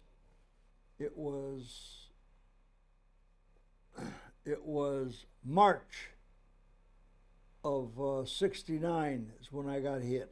Okay. And so that's when all of this happens. Yeah. And then you come back, you go through all of that. Did you start dating then after you got out of the hospital, or I mean, how did that work with you and your? She came into the hospital room. My mother was out, and my mother didn't like her. Okay.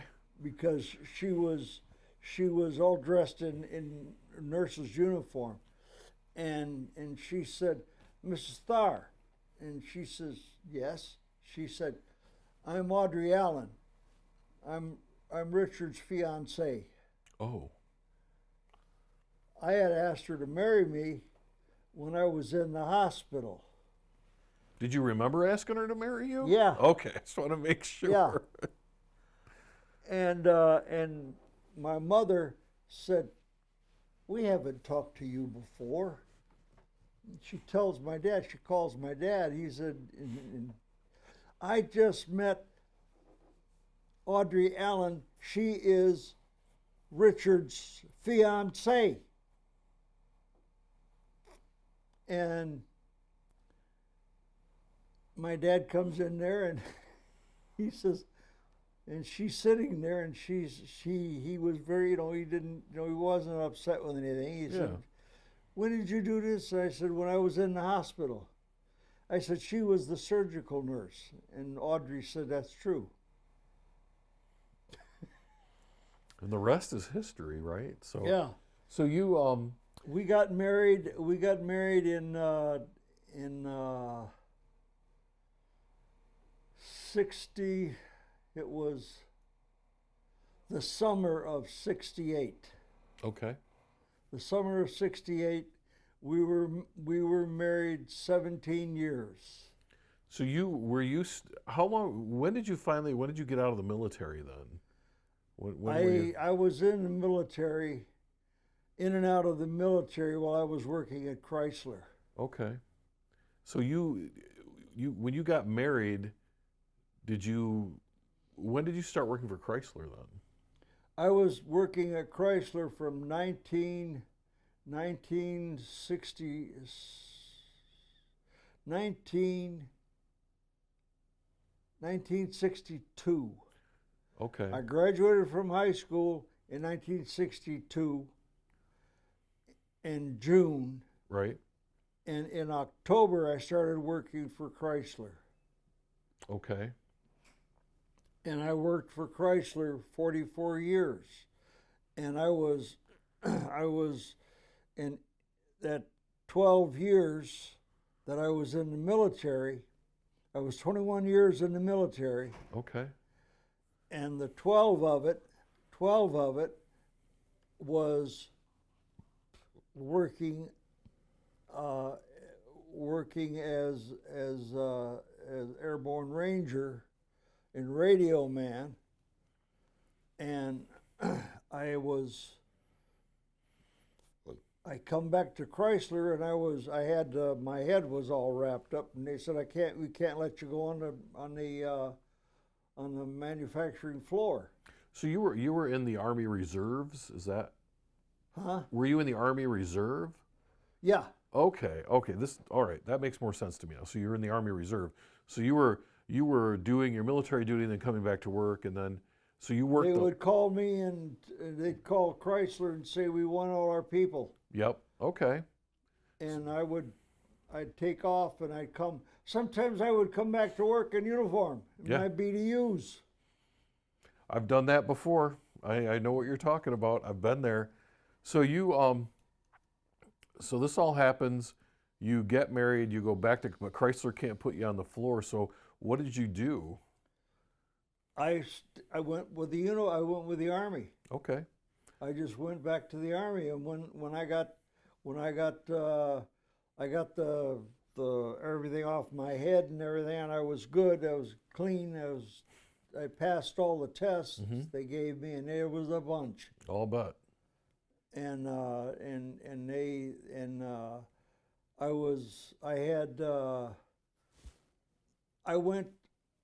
was still a ranger, but I wasn't an active ranger. Right.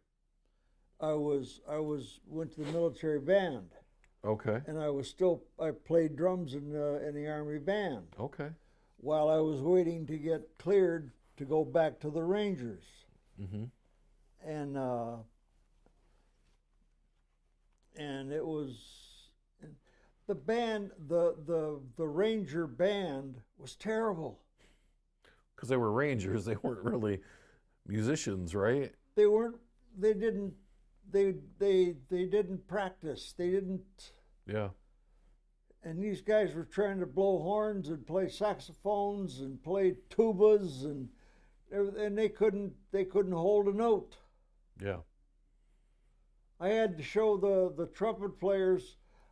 I said, you're not giving yourself the proper seal, right? On and blowing the trumpet. I said, you're not even playing the scales. Yeah. This one guy said, I haven't played the scales in years. And I said, well, you better start now, because everything is working from the scales. I said, the music is set from the scales. Right. And he says, oh, come on, Sarge. I said, yeah, do it. And I had these guys, I had all the trumpets playing with the way they were supposed to play, and the saxophone players were in the same damn mindset. And I told them, I said, hey, you got to get with it, man. You got to play. He said, we've been playing in another band. He said, it's a blues band. And I said, it is. And I said, wow. I said, give me some of it. And this one black guy, he could blow. Oh man, could he blow. And I got on a drum set, and I'm right with him. Yeah. Felt good. Band director comes in and says, I like that. Wow. Very cool. So when did you actually go back to Chrysler full time then?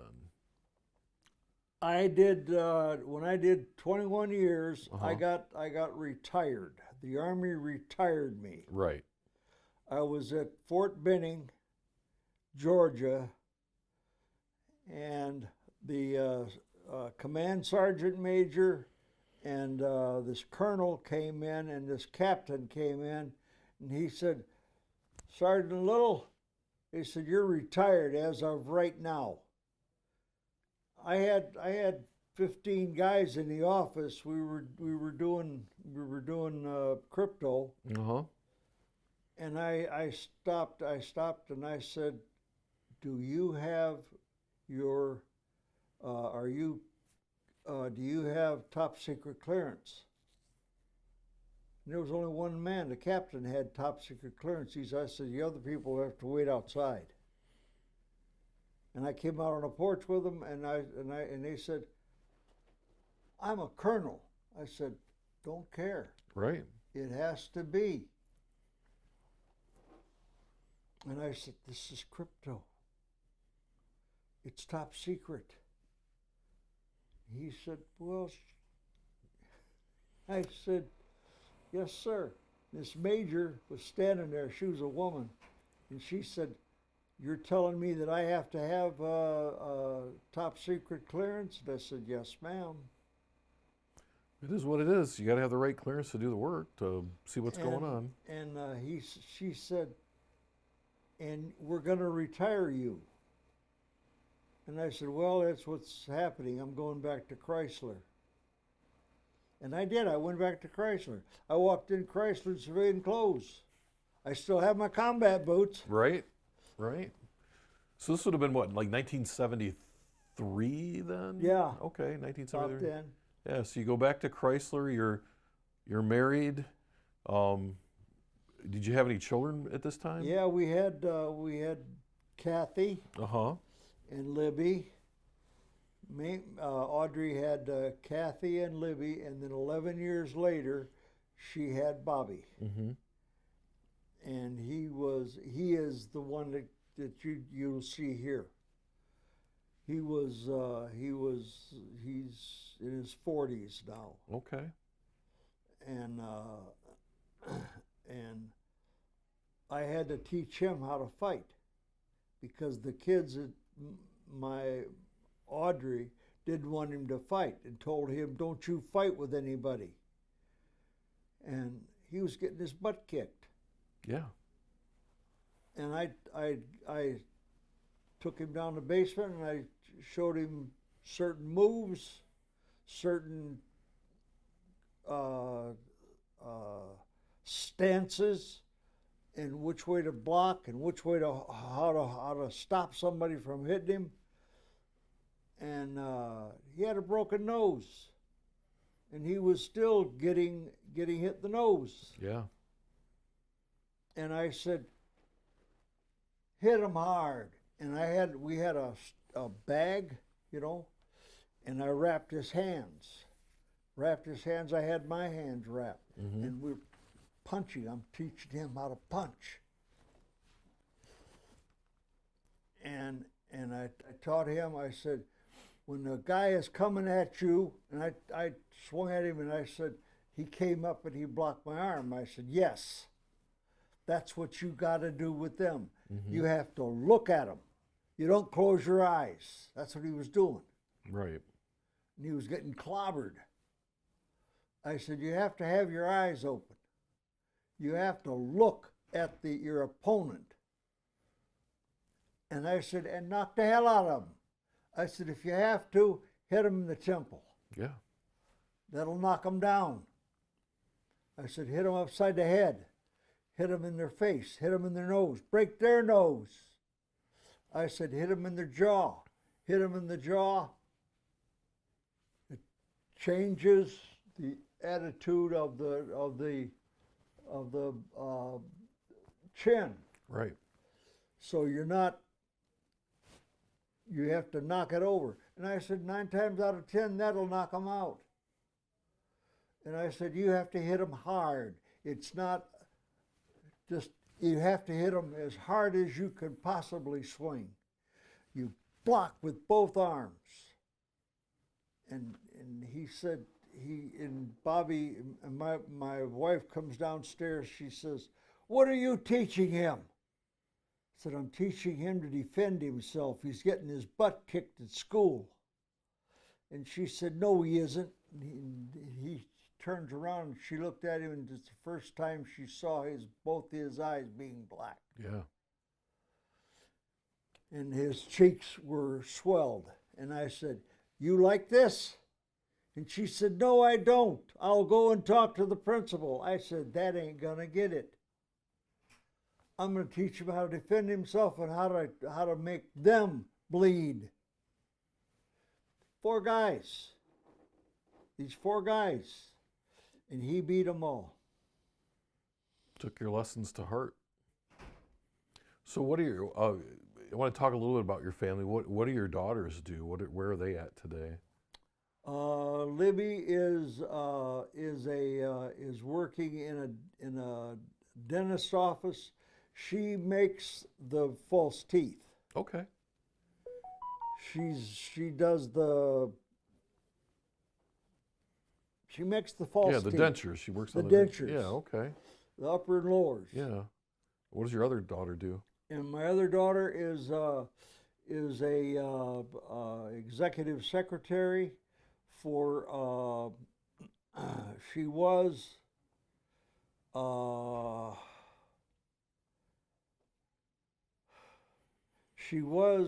executive secretary for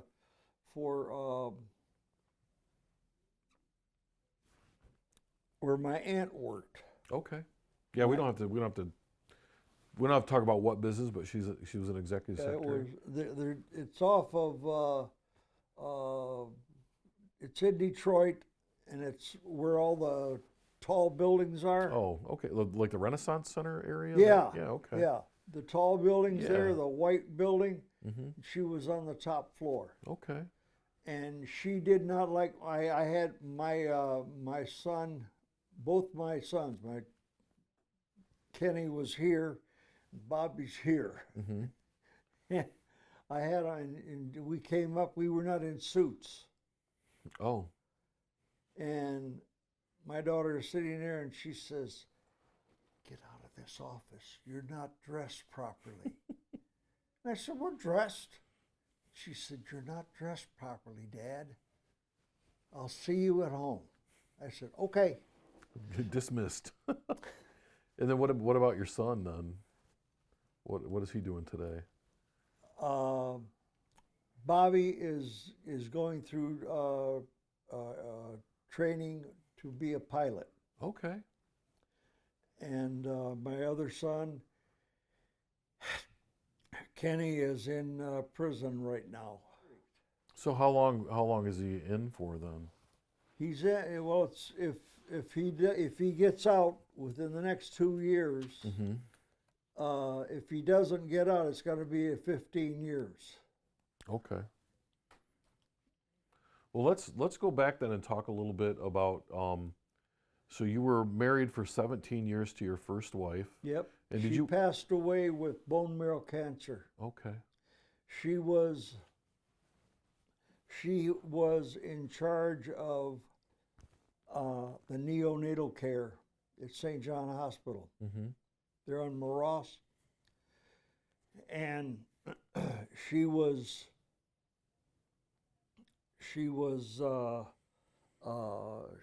take care of the little tiny babies, the preemies. Yeah.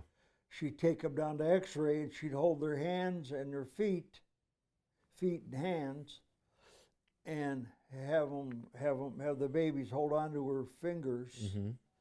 and hold her feet. She would cover her chest, but she wouldn't cover her hands. Oh. And she got irradiated on her arms and her hands. And we were married 17 years. She came down with cancer in her arms.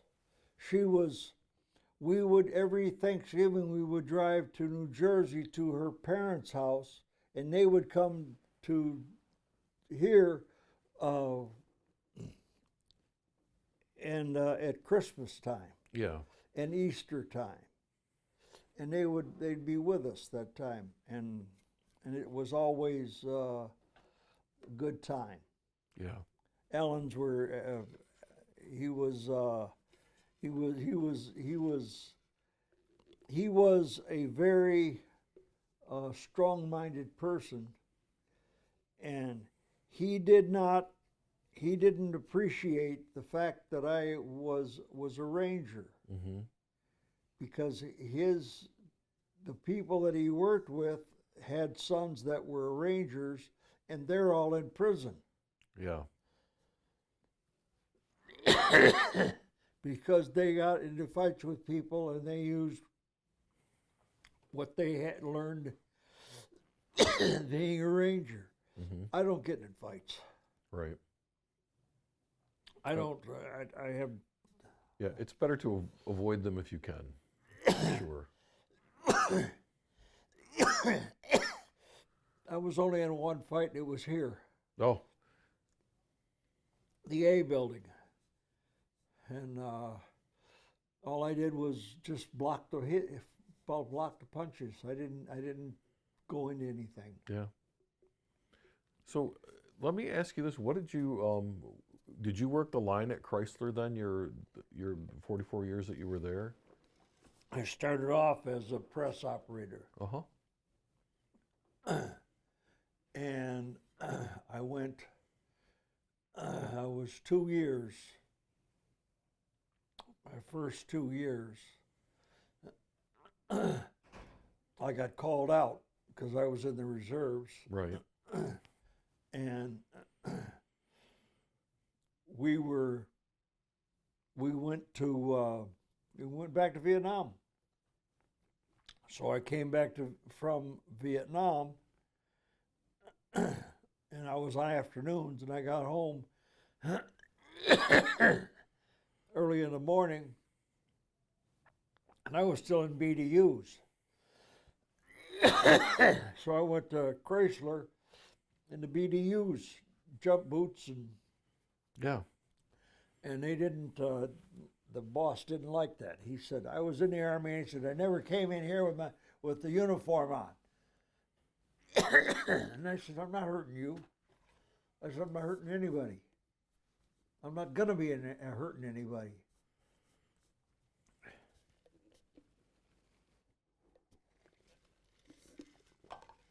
And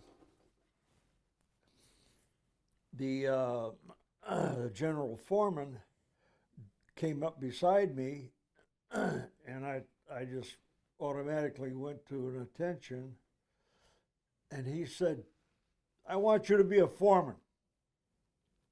And I said, "Yes, sir." Yeah. And he says, "Tomorrow you come in,"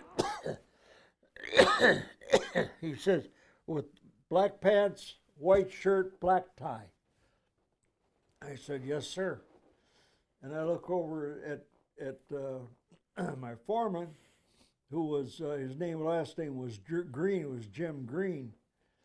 He looked at me and he says, "Well, hell, why didn't I come in here with a uniform when I first got out of the Army?"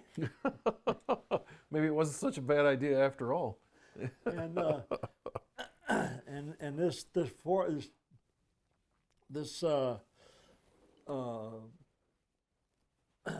general foreman was a real turkey, man. He was something else. He was he came from Mack Avenue, Mm-hmm. and he came in as a general foreman, and so he ended up in the assembly area of Chrysler, Sterling Stamping, and and he says, "You're going to have line 4, you're going to have line 5, you're going to have line 6, 7, and 8." And I said, "Well, 2 of those are hoods. Line 5 is a hood, and line 8 is a hood." And I said, "The other ones are all they were all they were dashboards Uh-huh. for 3 different cars." And he says, "Well, you know them. You've been an inspector." He said, "I expect you to know what the hell you're doing." And I said, "Yes, sir. I know what the hell to do." And I had all my people. I had all of them. And I told him, I says, "I'm your new foreman. I said, I've been here as an inspector, and I said, I was told, Friday, I was told to come in here Monday in uniform for a foreman. And I said, I am your new foreman. I told him my name, and I told him, I said, I'm an Army Ranger, and we're going to be running these same hoods. Only thing I want is I want you here 15 minutes before the bell. Once that bell rings, I want to see running. And I had these girls that were the inspectors, and I said, and you ladies will be doing the well breakup for the inner, and you will be checking the hem on on the hoods. I said, and you will be looking at both the front, the side, and turn it around, looking at the back, looking at the cowl. Mm-hmm. And they said, why? I said, because I want you to see if there's a buckle. If you're looking from the front to the back and you can't, and you think it's okay, then you turn it around and you find out there's a buckle there. Yeah. And that's exactly what would happen with a panel. Because the panel would be coming down the line and there would be a pin missing. So the panel would go in and it would be back here or up here. Mm-hmm. Because it would swing, because the pin was on one side, not both sides. And it would be the flange press. It would settle in. It would settle into the proper position, but it would be either a little bit forward or a little bit back. And I said, look at the hood and look to see if you still have the hole. Right. From the punch. And it took the girls about 3 days to get used to that. So you kind of brought everybody in, showed them what you wanted done, and then I told them, I said, I want you here 15 minutes before the bell. When the bell rings, we're running the lines. Yeah. Sleeves, gloves, pads, helmet, glasses. That's what you wear. That's safety. I said, you don't put your hands in the presses. Never put your hands in the presses. The only person that goes in the presses is the die makers. And they said, okay. And I had the die makers there too. Right. So everybody's on the same page. Yeah. Yeah. And I had them, and the next day we had, it was crazy. It was a Saturday. We were working a Saturday. And that day was Saturday, and we had just had a die set, a new die. Mm-hmm. New dies were put in on the line.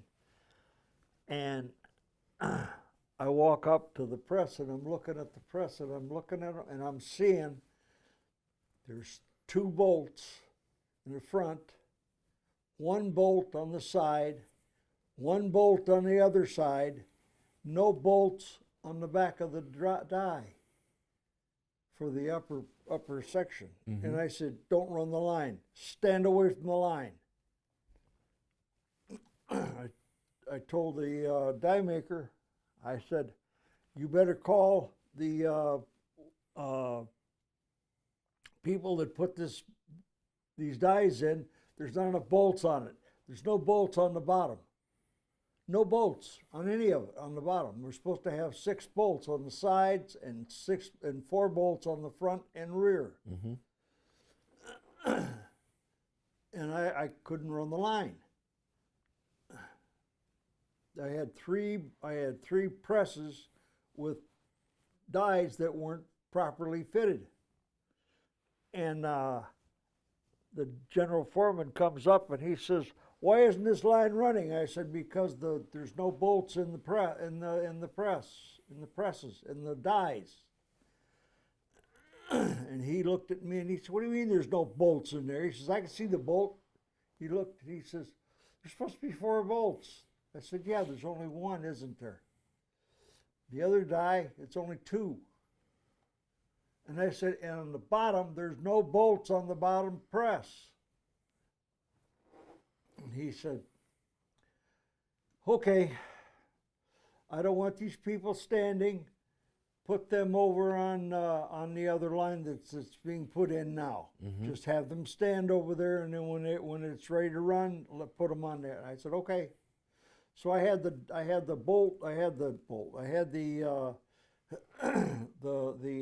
people that put the dies in. They came back to the line, and I said, "Put the bolts in the die where it's supposed to be." And they bring them down, put them on, and everything is settled, everything's right. And I said, "And on the bottom too." And he says, the one guy, he's supposedly their boss, and he's a die setter also. And he's the one that is one of the ones that actually, make sure that the thing is right. Yeah. General Foreman is sitting on his golf cart, and he sees me, and he says, "I don't have to do all this." And I said, "You have to make sure that what is necessary to be safe. That's your job." And he starts raising Cain, he's raising his voice, and this general foreman comes up right between us. And he looks at him and he said, "I hear one more word out of you." He said, "I'm going to lay you off." And he says, "And you won't be back for at least 6 weeks. You ready for that?" He says, "No, sir." He says, "Put the bolts where they're supposed to be." And he turns around, he looks at me, and I could tell what he's thinking. And he gets back, and all the guys jump on the press. The press is down, it's in the place and everything, and they got the top of the top of the press down so they can put the bolts in it. Right. And he puts the bolts in it, gets it all squared away. Every damn press, from the draw all the way down, all of them needed to have bolts in. Yeah, so he went and checked them all. Yeah. That's not good. It's not good for that foreman for sure. He was one of these guys that he thought that everything he said was absolutely right. And he wasn't. Yeah, sometimes you're wrong, right? I mean, so how long were you a foreman there at Chrysler? 9 years. Okay, and then what did you do after that? I was in the Army. I was still in the Army. Right. And I was in when I came back from the Army. I was gone for 3 months. And they said, "Where'd you go this time?" I said, "I can't say." He said, "What do you mean you can't say?" I said, "You're not top secret. I can't tell you." And they were mad at me because these other foremen, and they said, "What do you mean we're not top secret?" Yeah. And 2 of the other guys were in the Army also, and they were one was a tanker. He drove tanks, and the other guy was a mechanic. And he says, "With Army," he says, "you don't." He can't tell you. Right. And I couldn't. Right. You were doing what you're supposed to do.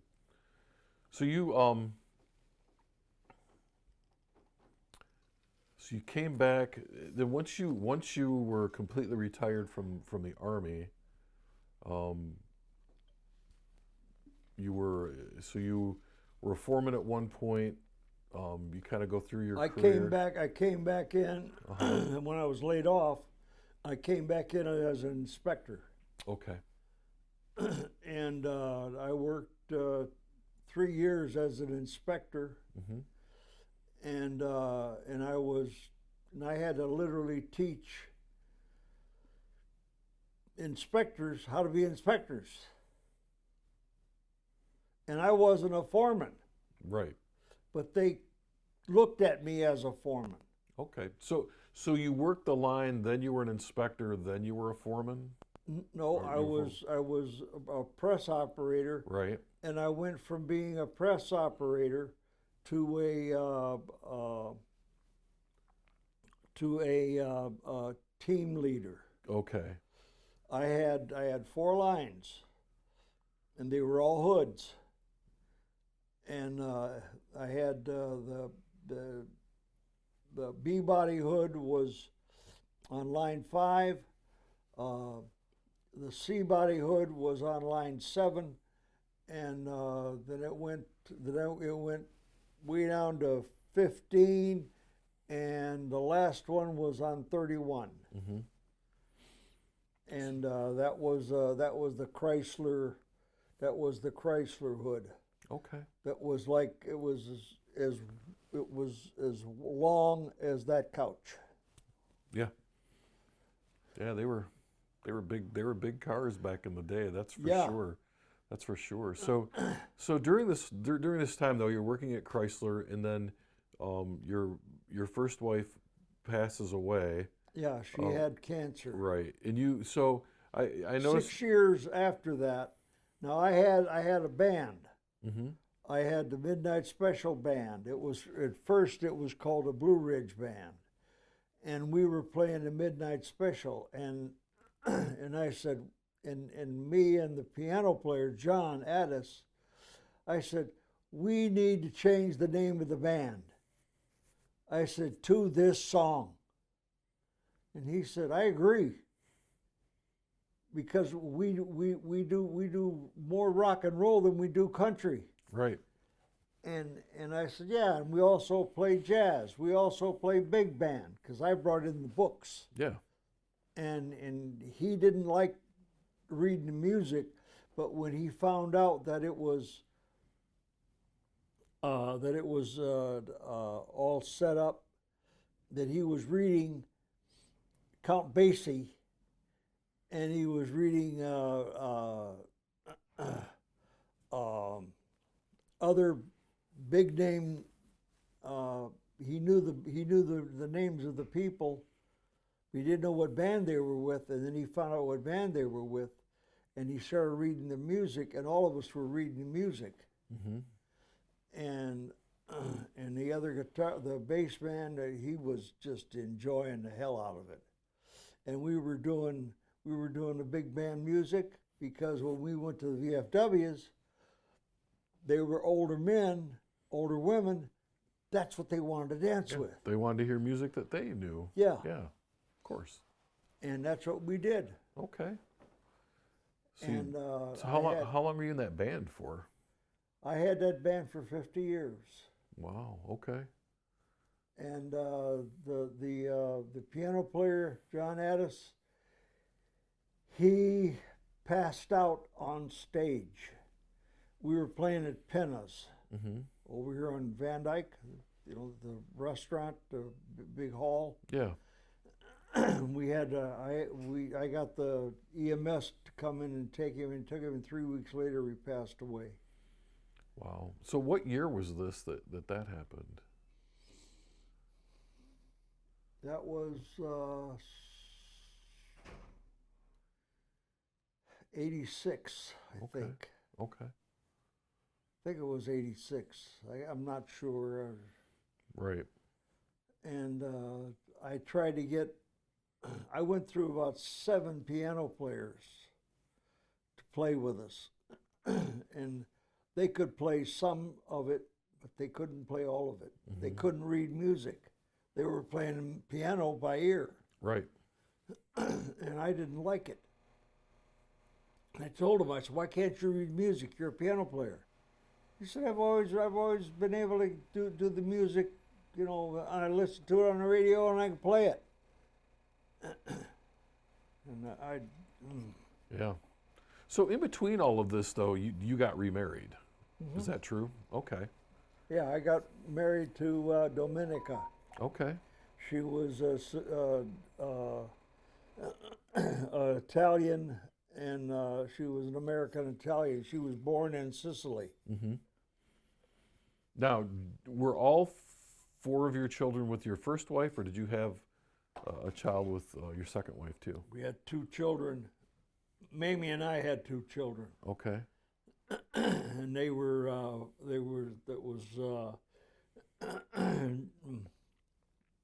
Judy and Kenny. Okay. And then with your second wife, you had. Judy and Kenny. Oh, okay. Okay, I understand now. Okay. And it ended up being four daughters, Mm-hmm.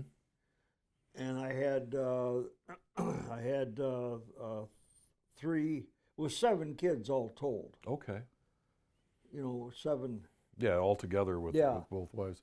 And how long were you married the second time? Were you still married? 37 years. Wow. Okay. She had a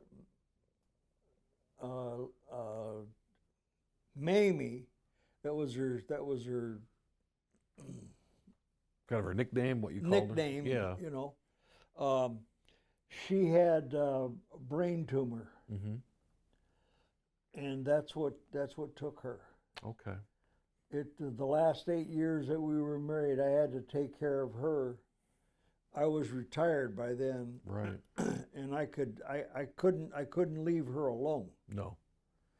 And I had to pick her up and take her into the bathroom, pull everything down and set her down in the toilet so she could go to the bathroom, and I'd have to wash her butt and everything else. Right. And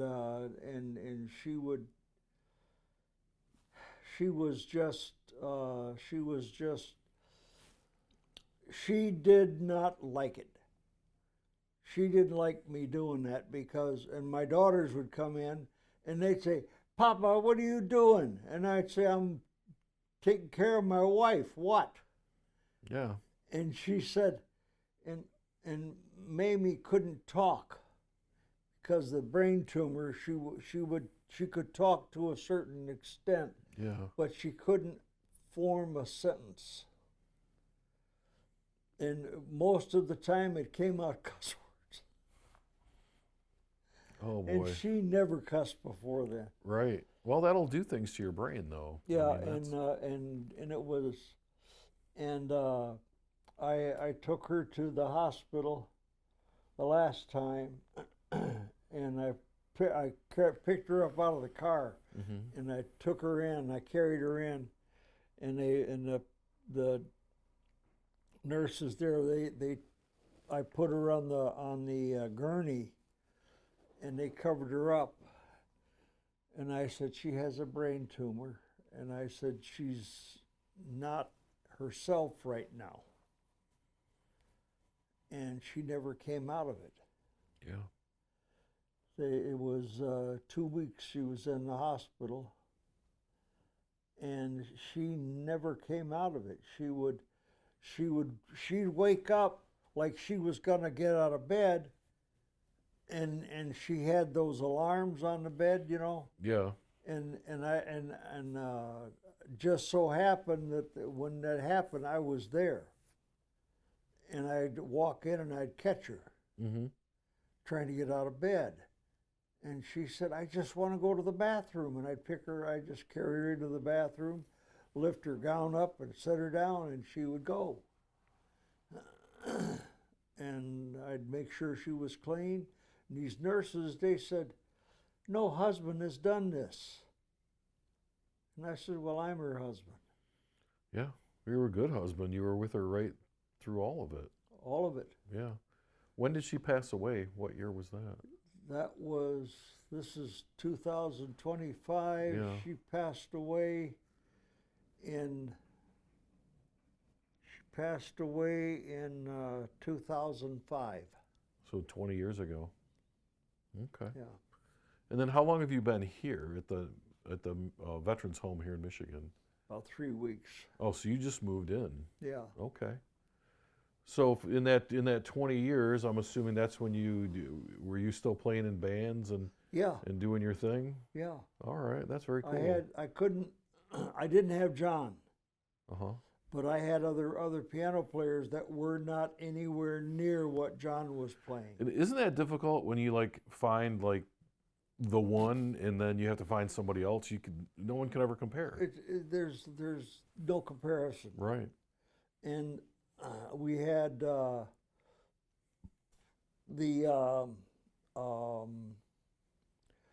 my daughter was playing bass. Her husband was playing in a band with us. He was playing keyboard organ, Yeah. and he was also playing his guitar, and he was singing. Mm-hmm. He had a good voice. And Denny Parrott was his name. And he had 5 kids and his wife, and he left all of them to marry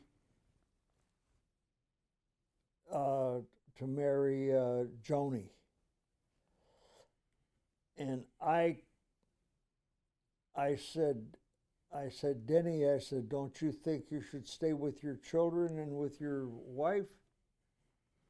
And he says, I can't stand my wife. My wife is always at me. And I think that was a bullshit. Yeah. And he left his wife, he left his kids. His one son was coming to see him and got into a car accident and broke his neck. And so he was with his whole family. Mm-hmm.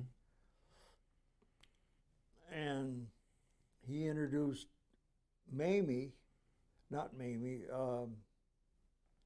Joni as his new wife. Mm-hmm. And they didn't like her. Yeah. Because he had his wife, and his wife was a much prettier woman. I mean, I told Mamie, I said, hey, I don't know why he's so turned on Joni, because his wife, that was his wife, is a beautiful woman. I don't know why he's so tight on Joni. And my wife, she kind of said, well, it's the way it is. Yeah, people make decisions, and we don't always understand why they make those decisions, and that's what happens. He had 5 kids. Yeah, yeah, I can't imagine that. And then what happened with Denny, and I think it was the Lord that did it, but his kidneys failed. Mm-hmm. They failed in a way that they couldn't fix. So Denny ended up passing away from kidney failure? Or? Yeah. So what happens with the band after that?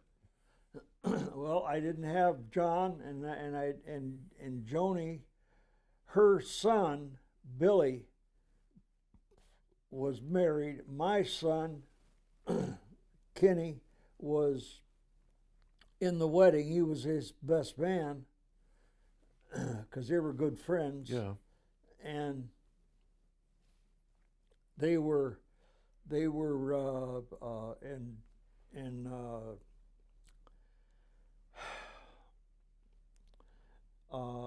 his son committed suicide because his wife left a letter, and he went to his garage and hung himself. Oh my gosh.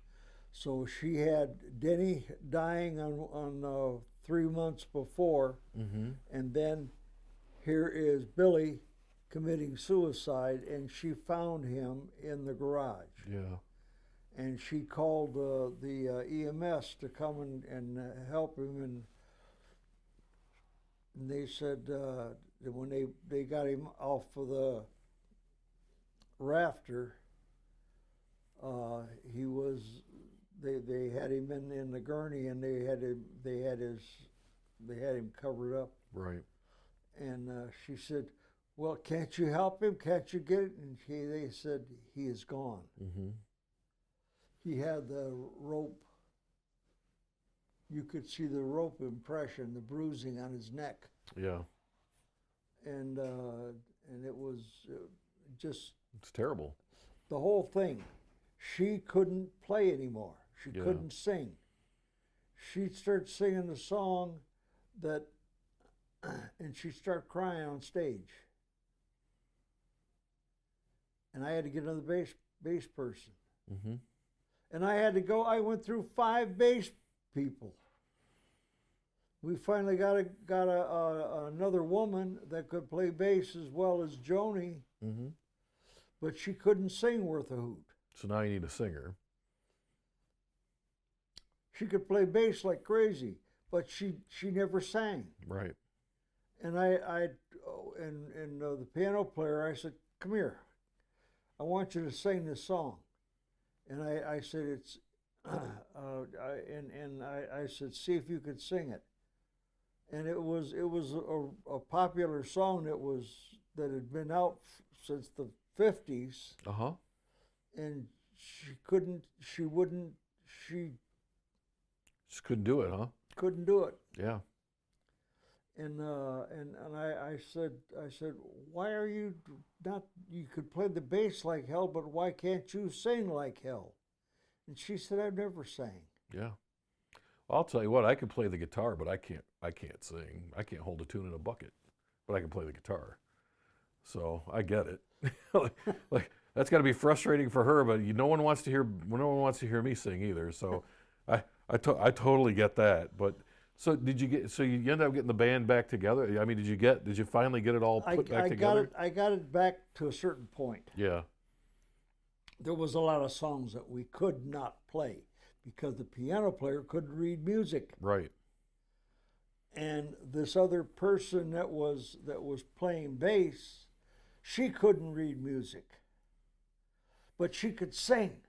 Okay. This bass player, she could sing, and she had 20 songs that she could sing. Didn't learn more, wasn't gonna learn more. So you're kind of stuck with those 20 songs. Yeah. Did you finally leave this band? Well, what happened was the piano player and the lady, both of them, were in the same car. They left on a Friday night after we got through playing. Mm-hmm. And they pulled out on the Grossbeck, and this guy that was drunk, that was driving a truck, hit them and killed them both. Wow. Okay. And that basically ended the band. Well, yeah. I couldn't get another piano player, and I couldn't get another bass player. So what did you do? What did you do after that? Got my drums out of the bar. We got the piano out of the bar. And I had the piano for a long time. Yeah. In the house. And because it belonged to this girl that was killed. Mm-hmm. And it was one of these keyboards, you know. Yeah.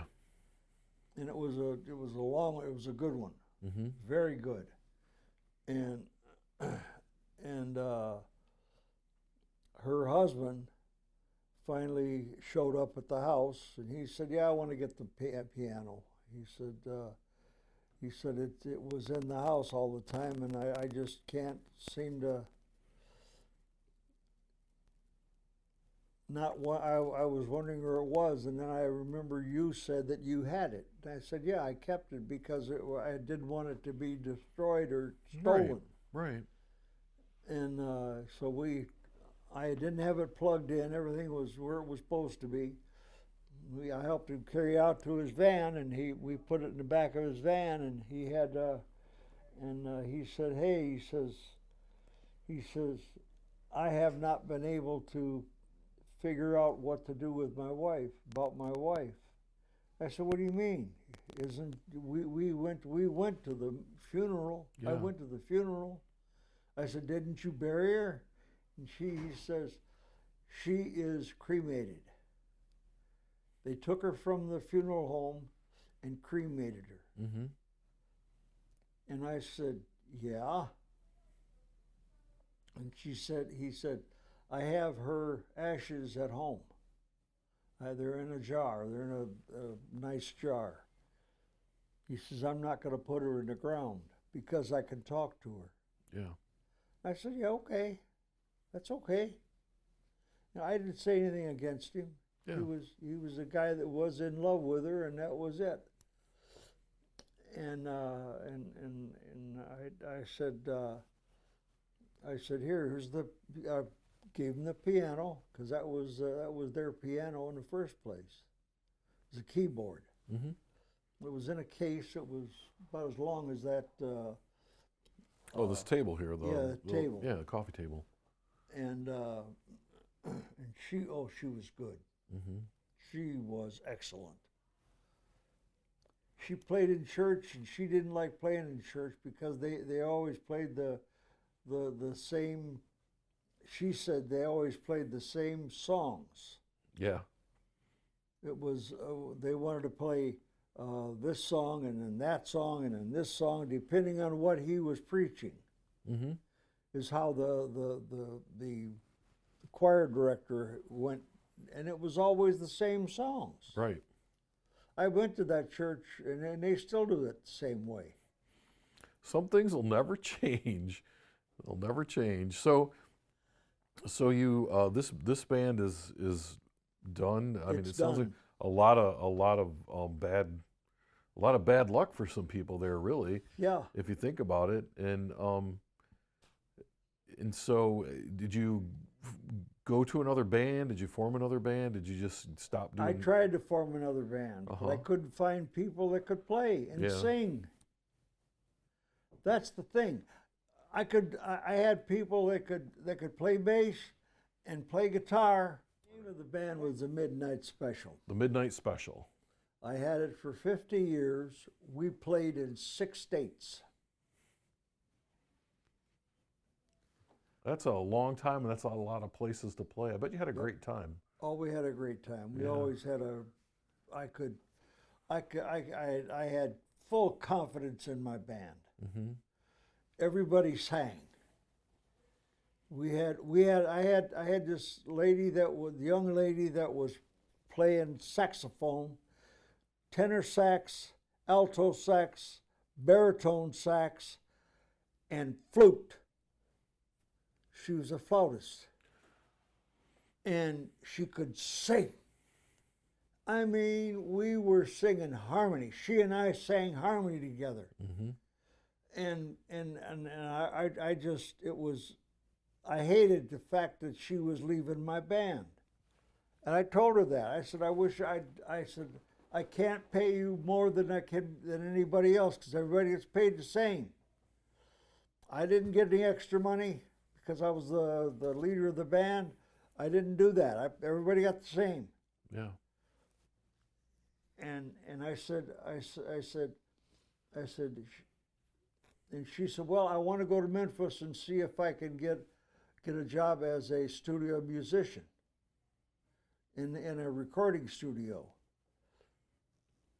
She had talked to people down there on the phone, and they had already hired her. I didn't know that. Oh.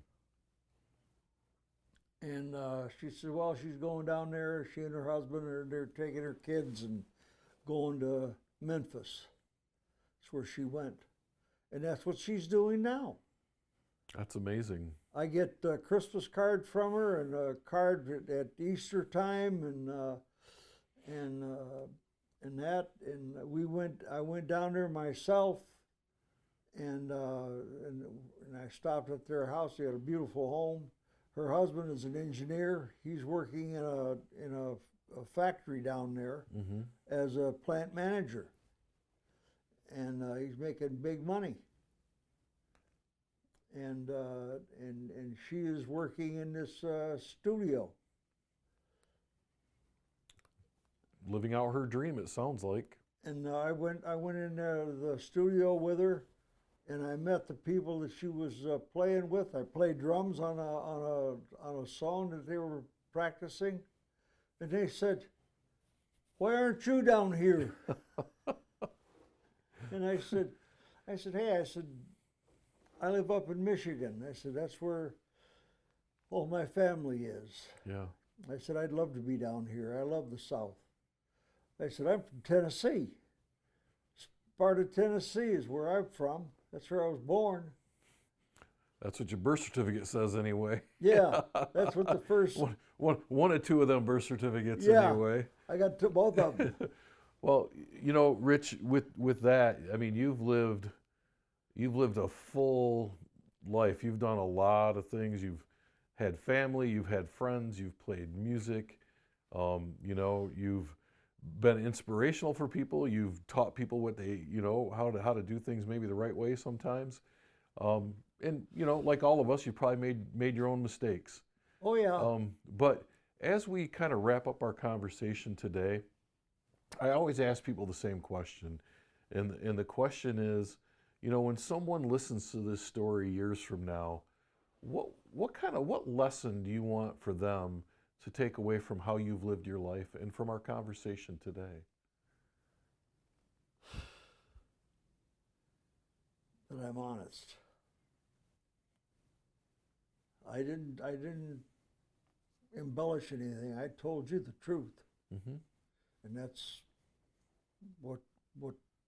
that's where I come from. As an airborne ranger, there's no way in hell I'm going to lie.